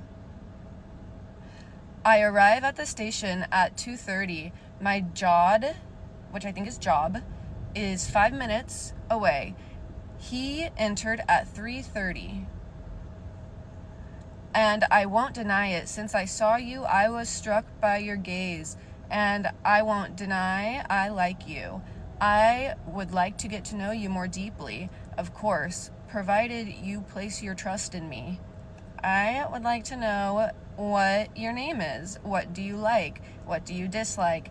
I would like to earn your trust. I am from Mexico and I understand very little English. I would like you to give me your phone number someday, just in case I ever invited you out to eat. Whenever you can and want to. I will have all the time in the world. Well, have a nice afternoon. Take care. Oh, and by the way, I spent about an hour on the Spanish-English translator. That's super kind. Truly. Great gesture. Lot of effort put into writing this. I'm never going to speak to that man. Let me just tell you. And just a quick little observation. And this could mean nothing. I could be reading way too into it. This is on a pink paper. And not that men can't wear like pink. But how often do men get a notebook with pink paper? You're telling me this man doesn't have a woman at home? A wife? A child? Anything? So now, do I never come home from work on time anymore so I can just not interact with him and not have to deal with this situation? Do I keep doing the same thing that I normally do and just walk past him and keep my head down so I don't talk to him? Like, I feel bad. What a genuine, heartfelt gesture that I have no interest in reciprocating. And like, I can't talk to him. Do I pass him a note to say not interested? Thank you so much. My name is Savannah. I'm never going to give you my phone number, and I don't want to get to know you, respectfully. Don't know, but hey everybody, so I'm coming on here to tell everybody that I will no longer be posting me and Rico on this page. We are currently broken up. I'm pretty sure a lot of people have seen us on Facebook and everything. You know, a lot of people know what happened on Facebook. So the people that don't know, I'm coming to TikTok to tell my side of the story about what happened between us, the reason why we are not together anymore. So moving forward, I'm just gonna be posting me only on this page, and I will be deleting all our pictures and videos and content that we did on this page, because this is my account that I made for me and him. So yeah. So the reason, okay, I'm gonna do a story time. So the reason why me and him broken up, because I kept protecting his image for whatever reason, and then on top of that, like, he was constantly cheating with different females. Mind you, I have morals and respect for myself. I'm not gonna stay with anybody that constantly cheating and is being disrespectful, that cannot respect me as the woman that I am. So I left. So mind you, we had got into an argument prior to that day. He was texting his BM some inappropriate text messages. It was kind of like him sending like a lyrics, like some lyrics off a song to his baby mama, and he texted her and said, "I picked up my feelings when I knew I was over you," something like that. And then she texted back and said, "I believe you." First of all, if y'all both had moved on with different partners, y'all shouldn't even be texting like that on no type of level. First of all, that's disrespectful to me and to her boyfriend, first of all. So that's why I left him. And then, like I said, he was constantly cheating. So the next morning when I had went to work, I decided to put all his things out. Because first of all, that's my house. My name is on the lease. You didn't contribute any type of money into moving into that house. Mind you, we were just in an apartment. So we moved from apartment to a house that we got together. But like I said, I put majority of that money into that house. So that's my house and my name is on the lease. So I put him out, and I told him he can come and get his things because I was at work. And mind you, he lied to me and told me that he lost the key to the house. But in reality, he still had the key to the house. So while I was at work, he decided to go into my house and steal everything that I own to my name, like my clothes, my shoes, my bra, my panties, the microwave, the trash can, even the Wi-Fi box, y'all. My diploma, pictures that I had, that I took with my homegirls for vacations. He took that. He took decorations off my wall. He took jewelry, perfume, hair products, towels, body wash, which is sad, by the way, because you supposed to be a grown man. Why is you taking everything that I own? Because you mad because you don't have nothing. You never had nothing coming into this relationship. So once he had stole all my things out of my house, y'all, he even broke my mirror that I had in my living room, and I had another mirror in the hallway. He even broke that. So when I seen all that, I went straight to the police station. I pressed charges and everything. So then the next day, I went out of town. Came back. He stole the TV off my wall in my room. Mind you, I should have been changed my locks. I just changed my locks like maybe 2 days ago. So I had went back to the police station, filed another police report against him. So when I tell y'all, when somebody do y'all wrong the first time, just fucking leave them. Just leave them, because it's never gonna get better. And that's what I failed to realize. When he cheated on me the first time, I should have left, but I forgave him, and I stayed with him because I thought things were gonna get better, which I thought things were getting better, but the whole time he's still playing. He's still playing mind games. He's a manipulator. He is childish. And like I said, I know my worth at the end of the day, and that's the reason why I left. Because at the end of the day, I'm not going to keep protecting your image while you on social media posting me every day, y'all. He posted me every single day, telling me how much he loved me on social media. But behind closed doors, you is a cheater and you disrespectful. How can you, like, on so many levels, how can you go on Facebook and post your significant other every day, acting like you this loyal type of person, but in reality, you is not that? So I got fed up, and that's the reason why I left. So I was sitting in my driveway. It was Saturday. I was sitting in my driveway, and he was making all type of threats, saying that he was gonna come to my house and shoot my house up and this and all that, and that, you know, just make all type of threats or whatever. So I was sitting in my driveway at the house. So he pulled up with his BM. It was his brother, and then it was even her boyfriend was with her, which was weird, by the way, because I'm trying to figure out, like, why would a boyfriend even come with her? Like, it's just weird. So And then she had another girl with her. So of course I'm not gonna get out my car, because like I said, before I could even drive off the bag up, they put 2 cars pulled up behind me and blocked me in my driveway. So of course I'm not finna get out the car, because it's 5 of y'all and it's just one of me. I don't know what y'all might try to. Y'all might try to horn me or jump me. So of course I lock myself in my car door. So the baby mama, she yanking on my car door. She trying to bust the windows out of my car and stuff like that. So yeah. When they left, they went home. But I can't tell y'all something. But anyways, yeah. I went to the police station. I pressed charges on everybody that was at my house or whatever. So basically they broke into my house. Basically, that's what they did.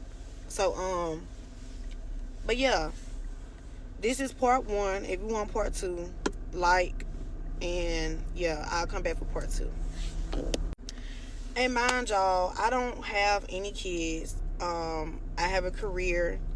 I have my own car, my own house, my own everything. But I was dealing with somebody that had 3 kids, and they small kids. They not even grown yet. They still kids. That was the first red flag.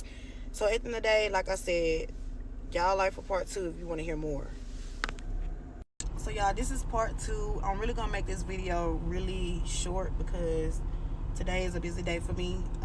But yeah, so after I had went and pressed charges and everything like that, so the next following week I had to go to work again, which was on a Monday. So while I was at work, mind you, I still have not changed my locks. So it was that Monday, that next week. So I didn't change my locks because I mean, it's really anything in my house. They came and got what they wanted. They broke in my house. They trashed my house. They broke mirrors in my house. He literally took everything, like I said in my previous video. So I didn't think that they were gonna come back for anything else. So while I was at work, when I got off work, my neighbors, they had told me that they came back to my house and they took my TVs. So when I went inside, I noticed that my TV in my room was gone, and then I'm assuming that's when he took the Wi-Fi box and everything like that in my diploma. So I noticed those things were gone. So mind you, I went back to the police station, filed another police report. So yeah, until this day, y'all, I still don't even know where my things are. It's a he say, she say type of thing. She's saying that he got it. He's saying that she got it. So at this point, I'm going to just let them have it. And I'm going to let the law deal with them. Because at the end of the day, those are my things that I have paid for. The things that I own. And for them to even break into my house is crazy. And steal all the things that I own to my name is really crazy. But like I tell y'all, if anybody that's in their 20s like me, that doesn't have kids, they do have a career going on for themselves, they do have something going on in life, do not date somebody with 3 kids and baby mama drama. Do not do it. It's not worth it at the end of the day. And if a guy tell you to your face that he wish he have your life, just break up with him. Just because that was the first red flag that I ignored. As soon as a person told me, as soon as he told me that he wanted my life, I should have woke up then and left him. And you actually got some guys that see that a woman that they see that a woman have something going on for herself. They see that this woman have a good career, a good job, and they try to come into a person's life and try to bring them down or humble them or try to knock them down, all because they wish that they had those things, or they can't stand to see that they girl doing better than them, or whatever the case might be. So that's why I say you have to be careful. You have to do background search on whoever you dealing with or whoever you dating these days, because like I said, these guys cannot be trusted at the end of the day. So like I said, moving forward, because I already have a lot of things going on for myself, and then I'm also dealing with some more stuff. But like I said, I have to start all the way over. I have to buy new things for my house, which I already kind of did already. I'm still buying new things to go back in my house, replacing things or whatever. But like I said, I'm just gonna move forward with my life. I'm gonna put God first. I'm gonna let the law deal with them. And like I said, yeah, just moving forward. Then it's crazy for a person to sit there and say, oh, let it go, let the BS go, I'm chasing peace right now. How can you even say that when you done came into my life trying to mess up what I have going on? Then you trash my house and you talking about you chasing peace. You're not gonna never ever chase peace. Ain't nothing good gonna never come in your life for how you do people, the way how you treat people. And that's what I tell y'all, like, just be careful who you dealing with at the end of the day. Do background search, because if I can go back in time, I would have did a whole background search on this person that I was dealing with. And I would never dated him. Like I said, before I got with him, I never was in no type of relationship. I always been to myself. I never really been in a relationship. So he was kind of like my first real relationship that I've been in a long time, because like I said, I normally don't do relationships. So when I had finally gave him a chance, I was actually shocked that I even gave him a chance anyway, because like I said, I don't do relationships. But like I said, it's crazy that a person would try to come in your life and mess up what you got going on, all because they either want your life, or they jealous, or they just can't stand to see that they girl doing better than them, which is crazy. But yeah, and mind y'all, just because like he cheated on me and things like that, like I'm not even hurt, I'm not sad, I'm just disappointed, because the person that I thought that I was with, I really thought like that was the person that I really was supposed to be with. But all he did was just disappointing me after disappointments. But like I said, when a person do somebody wrong, best believe karma is a bitch. Ain't nothing good gonna come your way. It's only a matter of time that something bad is gonna happen, or something might bad happen into your life, or whoever you end up being with, and whoever the next girl you might end up being with, she might end up doing you way dirty. So like I said, I'm gonna just put God first, and I'm gonna continue to do me, and I'm gonna continue to stay prayed up and just move forward with my life and live my best life. And yeah, and that's what I'm gonna do. I want to talk about my dates last weekend. Let's talk about it. Did it end well? No. I did a match on Hinge, talking a little bit, and he asked me for coffee, and I was like, yeah, we can meet later, like I'm out and about with family. And then the conversation turned into dinner. I go to Tony's Sushi. We met. It started getting weird because he kept asking me like how I want to dress. I'm good with like just dressy casual, you know, I mean, before we picked the restaurant, I was like, it kind of depends on the restaurant, you know? Insinuating that, you know, he's from Miami and he likes to dress up and da-da-da-da-da. And I'm like, okay. It's not my usual attire, but I can make do. And I'm like, I mean, if you want to go fancy, buddy. I don't care. I'm on the way to the date. Calls me because he wants to hear my voice before we meet. Since this was kind of like spur of the moment. We talk a little bit. He's talking. And I'm like, already at the restaurant. I'm like, okay, I'm here. I'm like trying to get off the phone and he's still talking. Anyways, I walk up to the front. He tells me he's in the front of the building. He's not. So I think he was waiting so he could see me in person. Because I was just standing there, and then once he saw me, he hung up. And we met and everything was fine. Sit down, and he doesn't want to sit across from me. He wants to sit next to me. And it's like immediate flag to me. But anyone that's ended up being a love bomber or anything like that, on the first date, they want to sit next to me. I feel like their way of forming intimacy right away because they can touch you or whatever. Wrong on that, just an observation. Anyways, I'm not going to bore you with the details of the date, but he spent hours talking, and I'm saying we were there for hours. That's what it felt like. He talked and talked. And when I would talk, he did make a point to listen back to him. I mean, he told me his childhood trauma. He told me his current situation. He told me, like, just his whole past, like, it was just a lot for our first date, you know, which I appreciate the transparency, but at the end of the day, we're strangers. He told me some things about his child that he shouldn't be telling a stranger. And of course, he formed it as like, I normally don't tell people these things. Yeah, right. Anyways, I'm like ready to go. So I'm like, I'm going to go to the bathroom. Like, are you ready to go? We can kind of walk out. And he's like, oh, I'll just wait here for you. I'm like, okay, but I'm like ready to go, you know?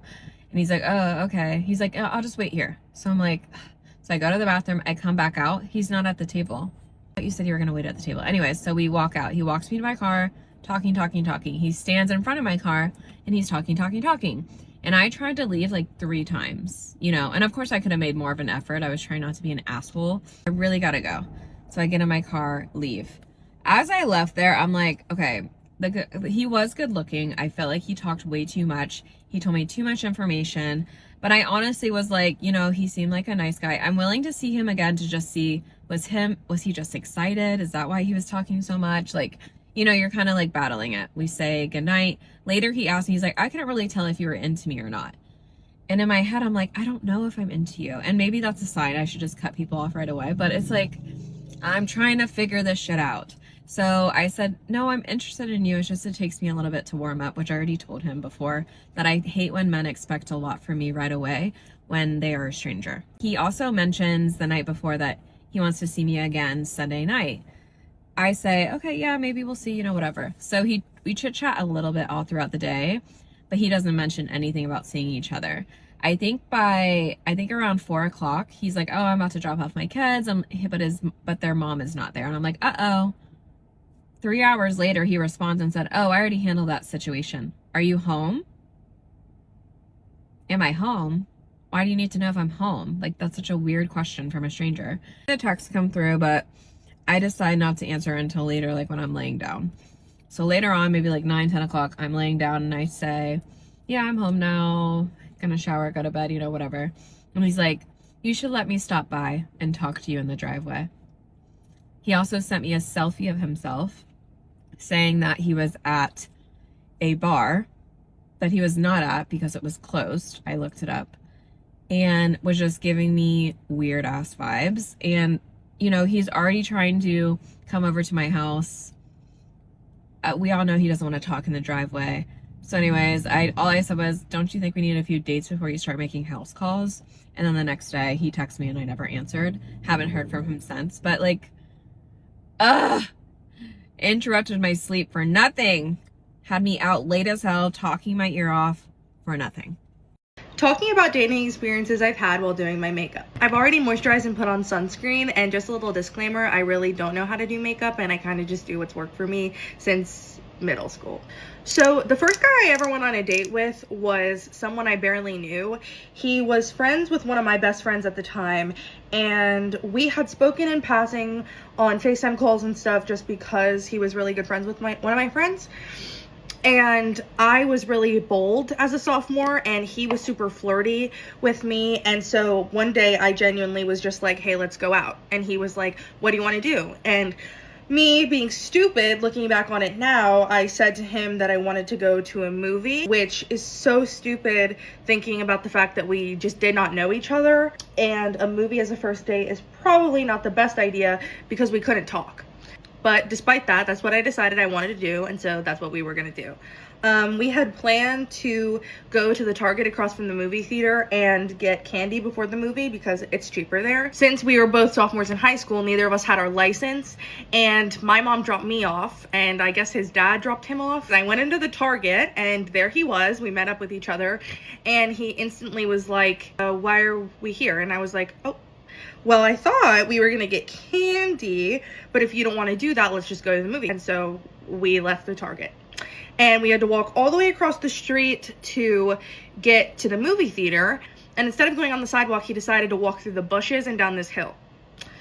And I was not prepared to have to climb through the thickets to get to this theater. And so it was kind of a struggle for me, and I was offered no help. And I was so scared that I was gonna fall and embarrass myself on this first date. But while we are walking there, he's trying to make conversation with me. He's asking me some really interesting questions about my dwarfism, and he's just like, so how are you ever gonna work a job?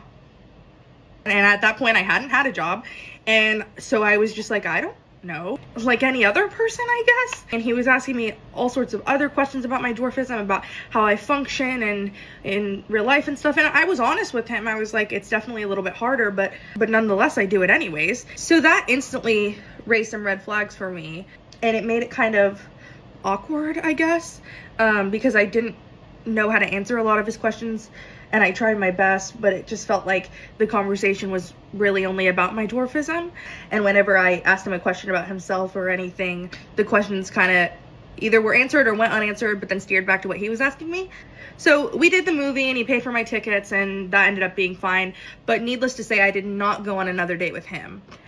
So then the second date I went on was actually another date to the movies, but it was with a guy that I had known for a while and that I went to school with and that I was friends with and that I had hung out with a bunch before we decided that we were going to go on a date. And it was actually really wholesome. He confided in me that he liked me and I liked him, and so we mutually decided we were going to go on a date. Like I said, we were going to go to the movies again, but it felt a lot more natural because of the fact that we knew each other. So we were talking through the movie. We were being really annoying probably. It was a really scary movie, like actually super frightening, and so it was really sweet. We held hands and whatever.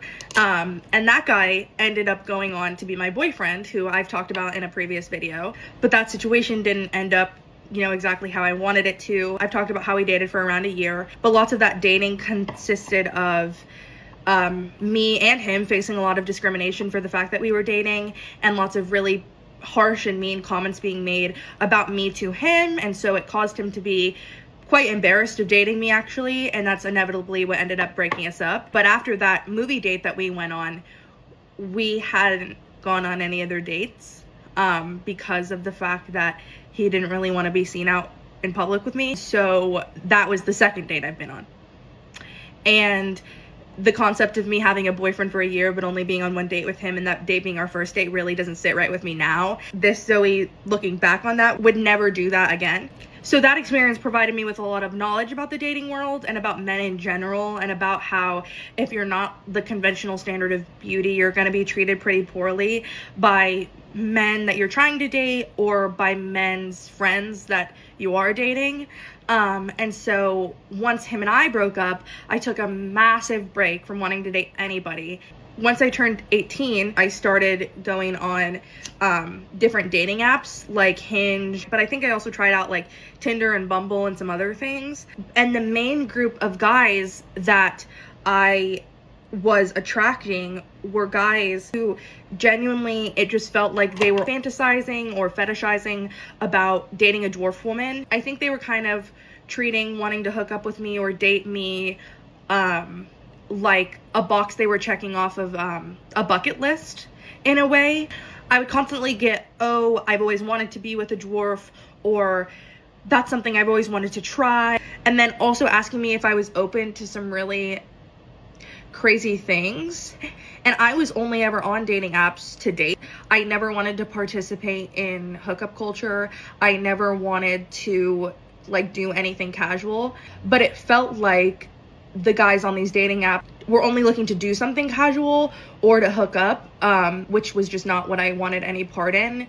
So that being said, dating apps are just not something that I plan on really using in the future, because I feel like I would rather find, not only I would rather find a guy naturally, but I feel like the guys I attract on dating apps are not anything to write home about. So I would say in general, my experience with dating has not been the best, and I do attribute it to the fact that I'm a dwarf, or more generalized, the fact that I'm disabled. And I really am excited to see the difference in how I am treated in the world, but specifically the dating world, after I have this surgery. Because although I'll still have dwarfism, I will not be super presented that way. And so I'm excited to see the difference, if any, when it comes to dating. But this is how my makeup turned out. I have pretty red skin, and so you can obviously see a lot of the blemishes still through the makeup, and I do have a pimple patch on right there. I tried to cover it with some concealer, but that didn't really work. But yeah, super basic and inexperienced, but this is what I've always done. I guess if you want to leave me any tips on how to do better makeup, definitely leave those in the comments. But yeah, that's my experience with dating. Bye. She's so beautiful. So beautiful. Is he crying? No, not yet. What? He's not crying yet. He's not crying? No. Oh god. Once upon a time, my husband and I got a phone call. It was unknown. It's about 10 years ago. We were driving. And the person, it was an automated system. It said something like, this is the West Valley Sheriff's Department. Please, looking for John Garner. Please call us back as soon as possible. And we were like, oh, that's got to be fake. Click. We got it again. My husband was like, this is not real. Click. Then we got a phone call from his sister, who was at his parents' house at the time. That's where we lived. And his sister said, hey, where are you guys? And we said, we're just driving. What's going on? And she said, the Sandy City Police Department is here looking for John. And we said, why? And they said, you need to call the Sandy City Sheriff, or you need to call the West Valley City Sheriff as soon as possible. But we need you to get back to the house right now. And we said, there's no way we're going to get there in time. And so my husband calls the number, and they say, hi, is this John Garner? And he said, yes. And he said, this is Detective blah, blah, blah from the West Valley Police Department. We need you to come into the police department immediately. And my husband said, why? And he said, well, because we saw you, we caught you on camera stealing over $3,000 worth of product from Shopco in West Valley.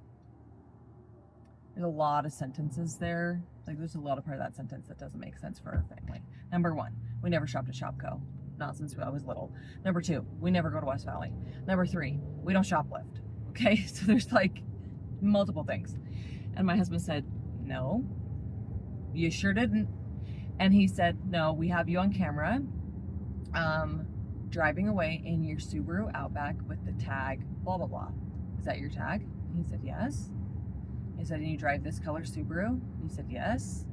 And you're 6'2", blonde hair. And your wife is 5'9", red hair, and she was with you. And he said, yeah, but that wasn't us. When did this, he said, wait a second. When did this happen? And the detective said, this happened on Friday night. He said, well, I can prove to you that this didn't happen. And he said, well, how could you prove that this didn't happen? And he said, well, I was in St. George, Utah on Friday night, and I have hotel reservations. I can tell you what restaurants I ate at. I can show you my credit card statements. I was not in Salt Lake Valley on Friday night. And he said, well, we have you on camera and we have your license plate with your Subaru. And John and I are at this point driving through Beaver City, driving north towards our house, and the cop says, we know that it's you. And John said, it's not. We have two people with us right now who can prove to you that this did not happen. And he said, do me a favor, pull over. I said, okay. So we pull over and he goes, check your license plate. What does your license plate say? And we read off our license plate, and it's the same as it's always been on the front. And he said, okay, check your back license plate. And our back license plate was not the same as our front license plate. And he said, okay, it sounds like somebody has swapped your license plates. So somebody stalked me and my husband, stole a Subaru, because the license plate that we read off to them was to a stolen Subaru, stole a Subaru, and then proceeded to go and shoplift $3,000 worth of product from Shopco and put the stolen license plate on the back of our car, trying to frame me and my husband for shoplifting $3,000 worth of product from the Shopco in West Valley. He said, well, good thing that we had you stop, because that we have marked that car as stolen and you would have been pulled over at gunpoint. Now, I'm not sure if that's true, because I don't think those kinds of things happen. I mean, I'm sure they do, but I'm sure that, I don't know, maybe they do happen, pulling people over at gunpoint. And my husband said, well, that definitely wasn't us. And he said, okay, well, do me a favor, go take your front license plate, put it on the back of your car, take that license plate off. So we had to do that. We were pulled over on the side of the road doing all of this. Our friends were with us. They could not believe what was happening. And then we get home, we have to go in and make a statement that it wasn't us. And then I had to repay for registration and license plates on my car because someone stole my license plates. It was very frustrating. But yeah, that happened 10 years ago. Someone framed us for shoplifting at the West Valley Shopco. Happy Memorial Day. Alright, so you guys know how if your phone has water damage, you can put it in a bowl of rice and then it'll maybe get better, right? Okay, so I was thinking maybe it'll work for other devices. Get ready with me while I talk about my second ever lesbian relationship. Since we liked my coming out story and my first ever lesbian women love women relationship, we're gonna make this a series and go through every single relationship. Second ever women love women relationship, I was on I don't know what it was called, but it was like a dating app for teenagers. So I'm on the app, I'm scrolling and then I see this one girl and I swipe right. She ended up swiping right on me the next day. After that, after she swiped on me, right on me and we matched, I ended up adding her on Snapchat. We started snapping. We would snap here and there. We wouldn't really snap too much. And then she was 30 minutes to an hour away from me. So then I kind of told her, I was like, hey, how are you? I basically saying I have a crush on her. And then I asked if she was talking to anybody because I'm not about to be talking to somebody who's talking to somebody else. So I confirmed it. She wasn't talking to anybody else at the time. So then we started talking here and there. We would talk throughout the day, but we were both in high school, so trying to also talk during the day, and I had a job. It was kind of harder to get on my phone. So since she lived almost an hour away, I never got to really go drive there and see her because I didn't have a car at the time because I was too young, and my parents my mom didn't know I was gay at the time. So obviously I had nobody to drive me there. She ended up asking me out February of my sophomore year. It was actually the day after Valentine's Day because she was gonna ask me out on Valentine's Day, but then I accidentally fell asleep and kind of ruined that. I took melatonin and I literally laid in bed, started watching TV, and was out like a light. Okay, so now it's maybe 2 weeks into us dating, and we still had not seen each other. But she said that she was going to Spring City in my town, and I was like, oh my god, you should come and see me, right? Because, you're in my town, why are you not gonna, come see me? I don't know. She was with her friend, too, and so I'm like, yeah, just, come see me, why wouldn't you want to come see me if we're dating? Anywho, she ends up going to Spring City and did not come see me.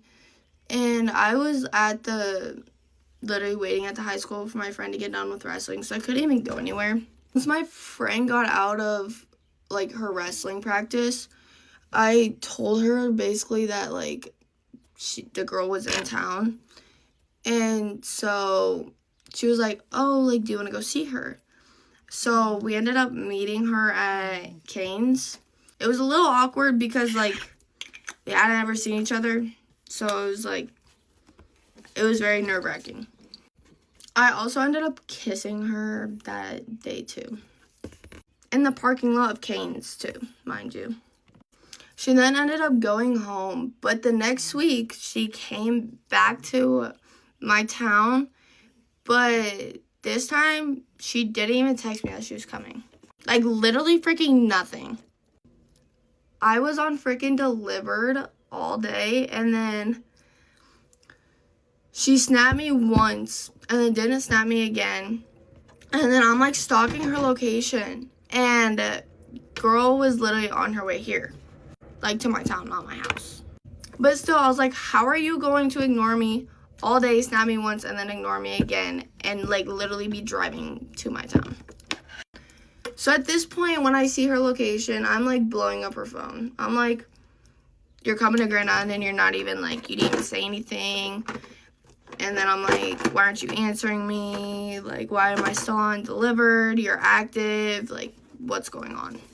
Cause like, what the hell? Like that, it was weird. Like, I'm nosy. Like, if I'm dating you or talking to you, I want to know what you're doing, who you're with. Like, I want to know all the details. I don't know. I've been cheated on too many freaking times, and there's always another girl. So like, I always want to like know everything. Cause my overthinking, oh, she there. Anywho, as I'm stalking her location, she goes to the freaking mall. The mall. It's still no answer though. So I call my friend because I'm at home, and I'm literally like, I text my friend, I'm like, bro, like basically telling her the entire situation. She's like, I'm coming and getting you. So my friend comes and picks me up. After she picked me up, we ended up going to the mall, and we're like kind of walking around the mall, and you know, we see her walking around. Mind you, girl saw me. She didn't say anything to me though. Walked past me like didn't know I existed. So then I was literally so confused. So I'm like, why are you ignoring me? Like, you went from talking to me to ignoring me. So I didn't end up going up to her, but my friend, she was like, what the F is going on? Like, this is fucking weird, right? So she goes up to her, and she was like, aren't you gonna go say hi to Layla? Like, you wanna know what she responds back with? You wanna know what this girl responds back with? She goes, who's Layla? Who the fuck do you think? So then after I hear that, I'm like, okay, I'm pissed. Literally pissed. We left. Because, like, how are you going to say you don't know who I am? What? When we've literally been dating, but whatever. So I end up going home, and I text her. I'm like, so are you just going to ignore me? Or, like, do you not know who I am anymore? Or, like, what's going on? She responds back, like, 3 hours later when she gets home. She was like, oh, yeah, we went to Grand Island, and, you know, it was fun. I go, are you going to, like, not mention the part where, like, you acted like I didn't exist? And then acted like you didn't know who I was? I was so mad. But then I literally was just like, and we never saw each other anyway, so I ended up breaking up with her. I was like, this is not working. I mean, I wish her, like, the best of, like, luck, or, you know, just, like, I was just being nice. I don't know. I don't freaking know. But that relationship lasted maybe not even a month. I don't know. No, the relationship did not last that long. But, and then, oh, yeah, I forgot. I also forgot during the relationship, this was, like, towards also when I broke up with her, too. She told me that she, like, we were asking each other, like, what our body counts were. And at the time, mine was 0. I forgot to mention this. So, a little bit, like, when we were in the relationship, this was closer to when I was going to break up with her. Like, we were talking about our body counts and, like, how many ours are. And mine was 0. So, obviously, I was like, mine's 0. And she, like, told me hers. I was like, oh, like, who are, like, all these people? Like, kind of like, I want to know your past. Like, for dating, I love, like, I don't know, I want to know your past. So she tells me almost half the people that she fucked, she was still friends with at the time while we were dating. Like, close friends that still hung out and everything. Like, tell me that's not a red fucking flag. Tell me that's not a red fucking flag. When it comes to freaking relationships, I swear I have, like, the worst of luck. I always be getting cheated on. Like, I don't know what it is, though. Like, about me that's like, let's go cheat on her. Like, what?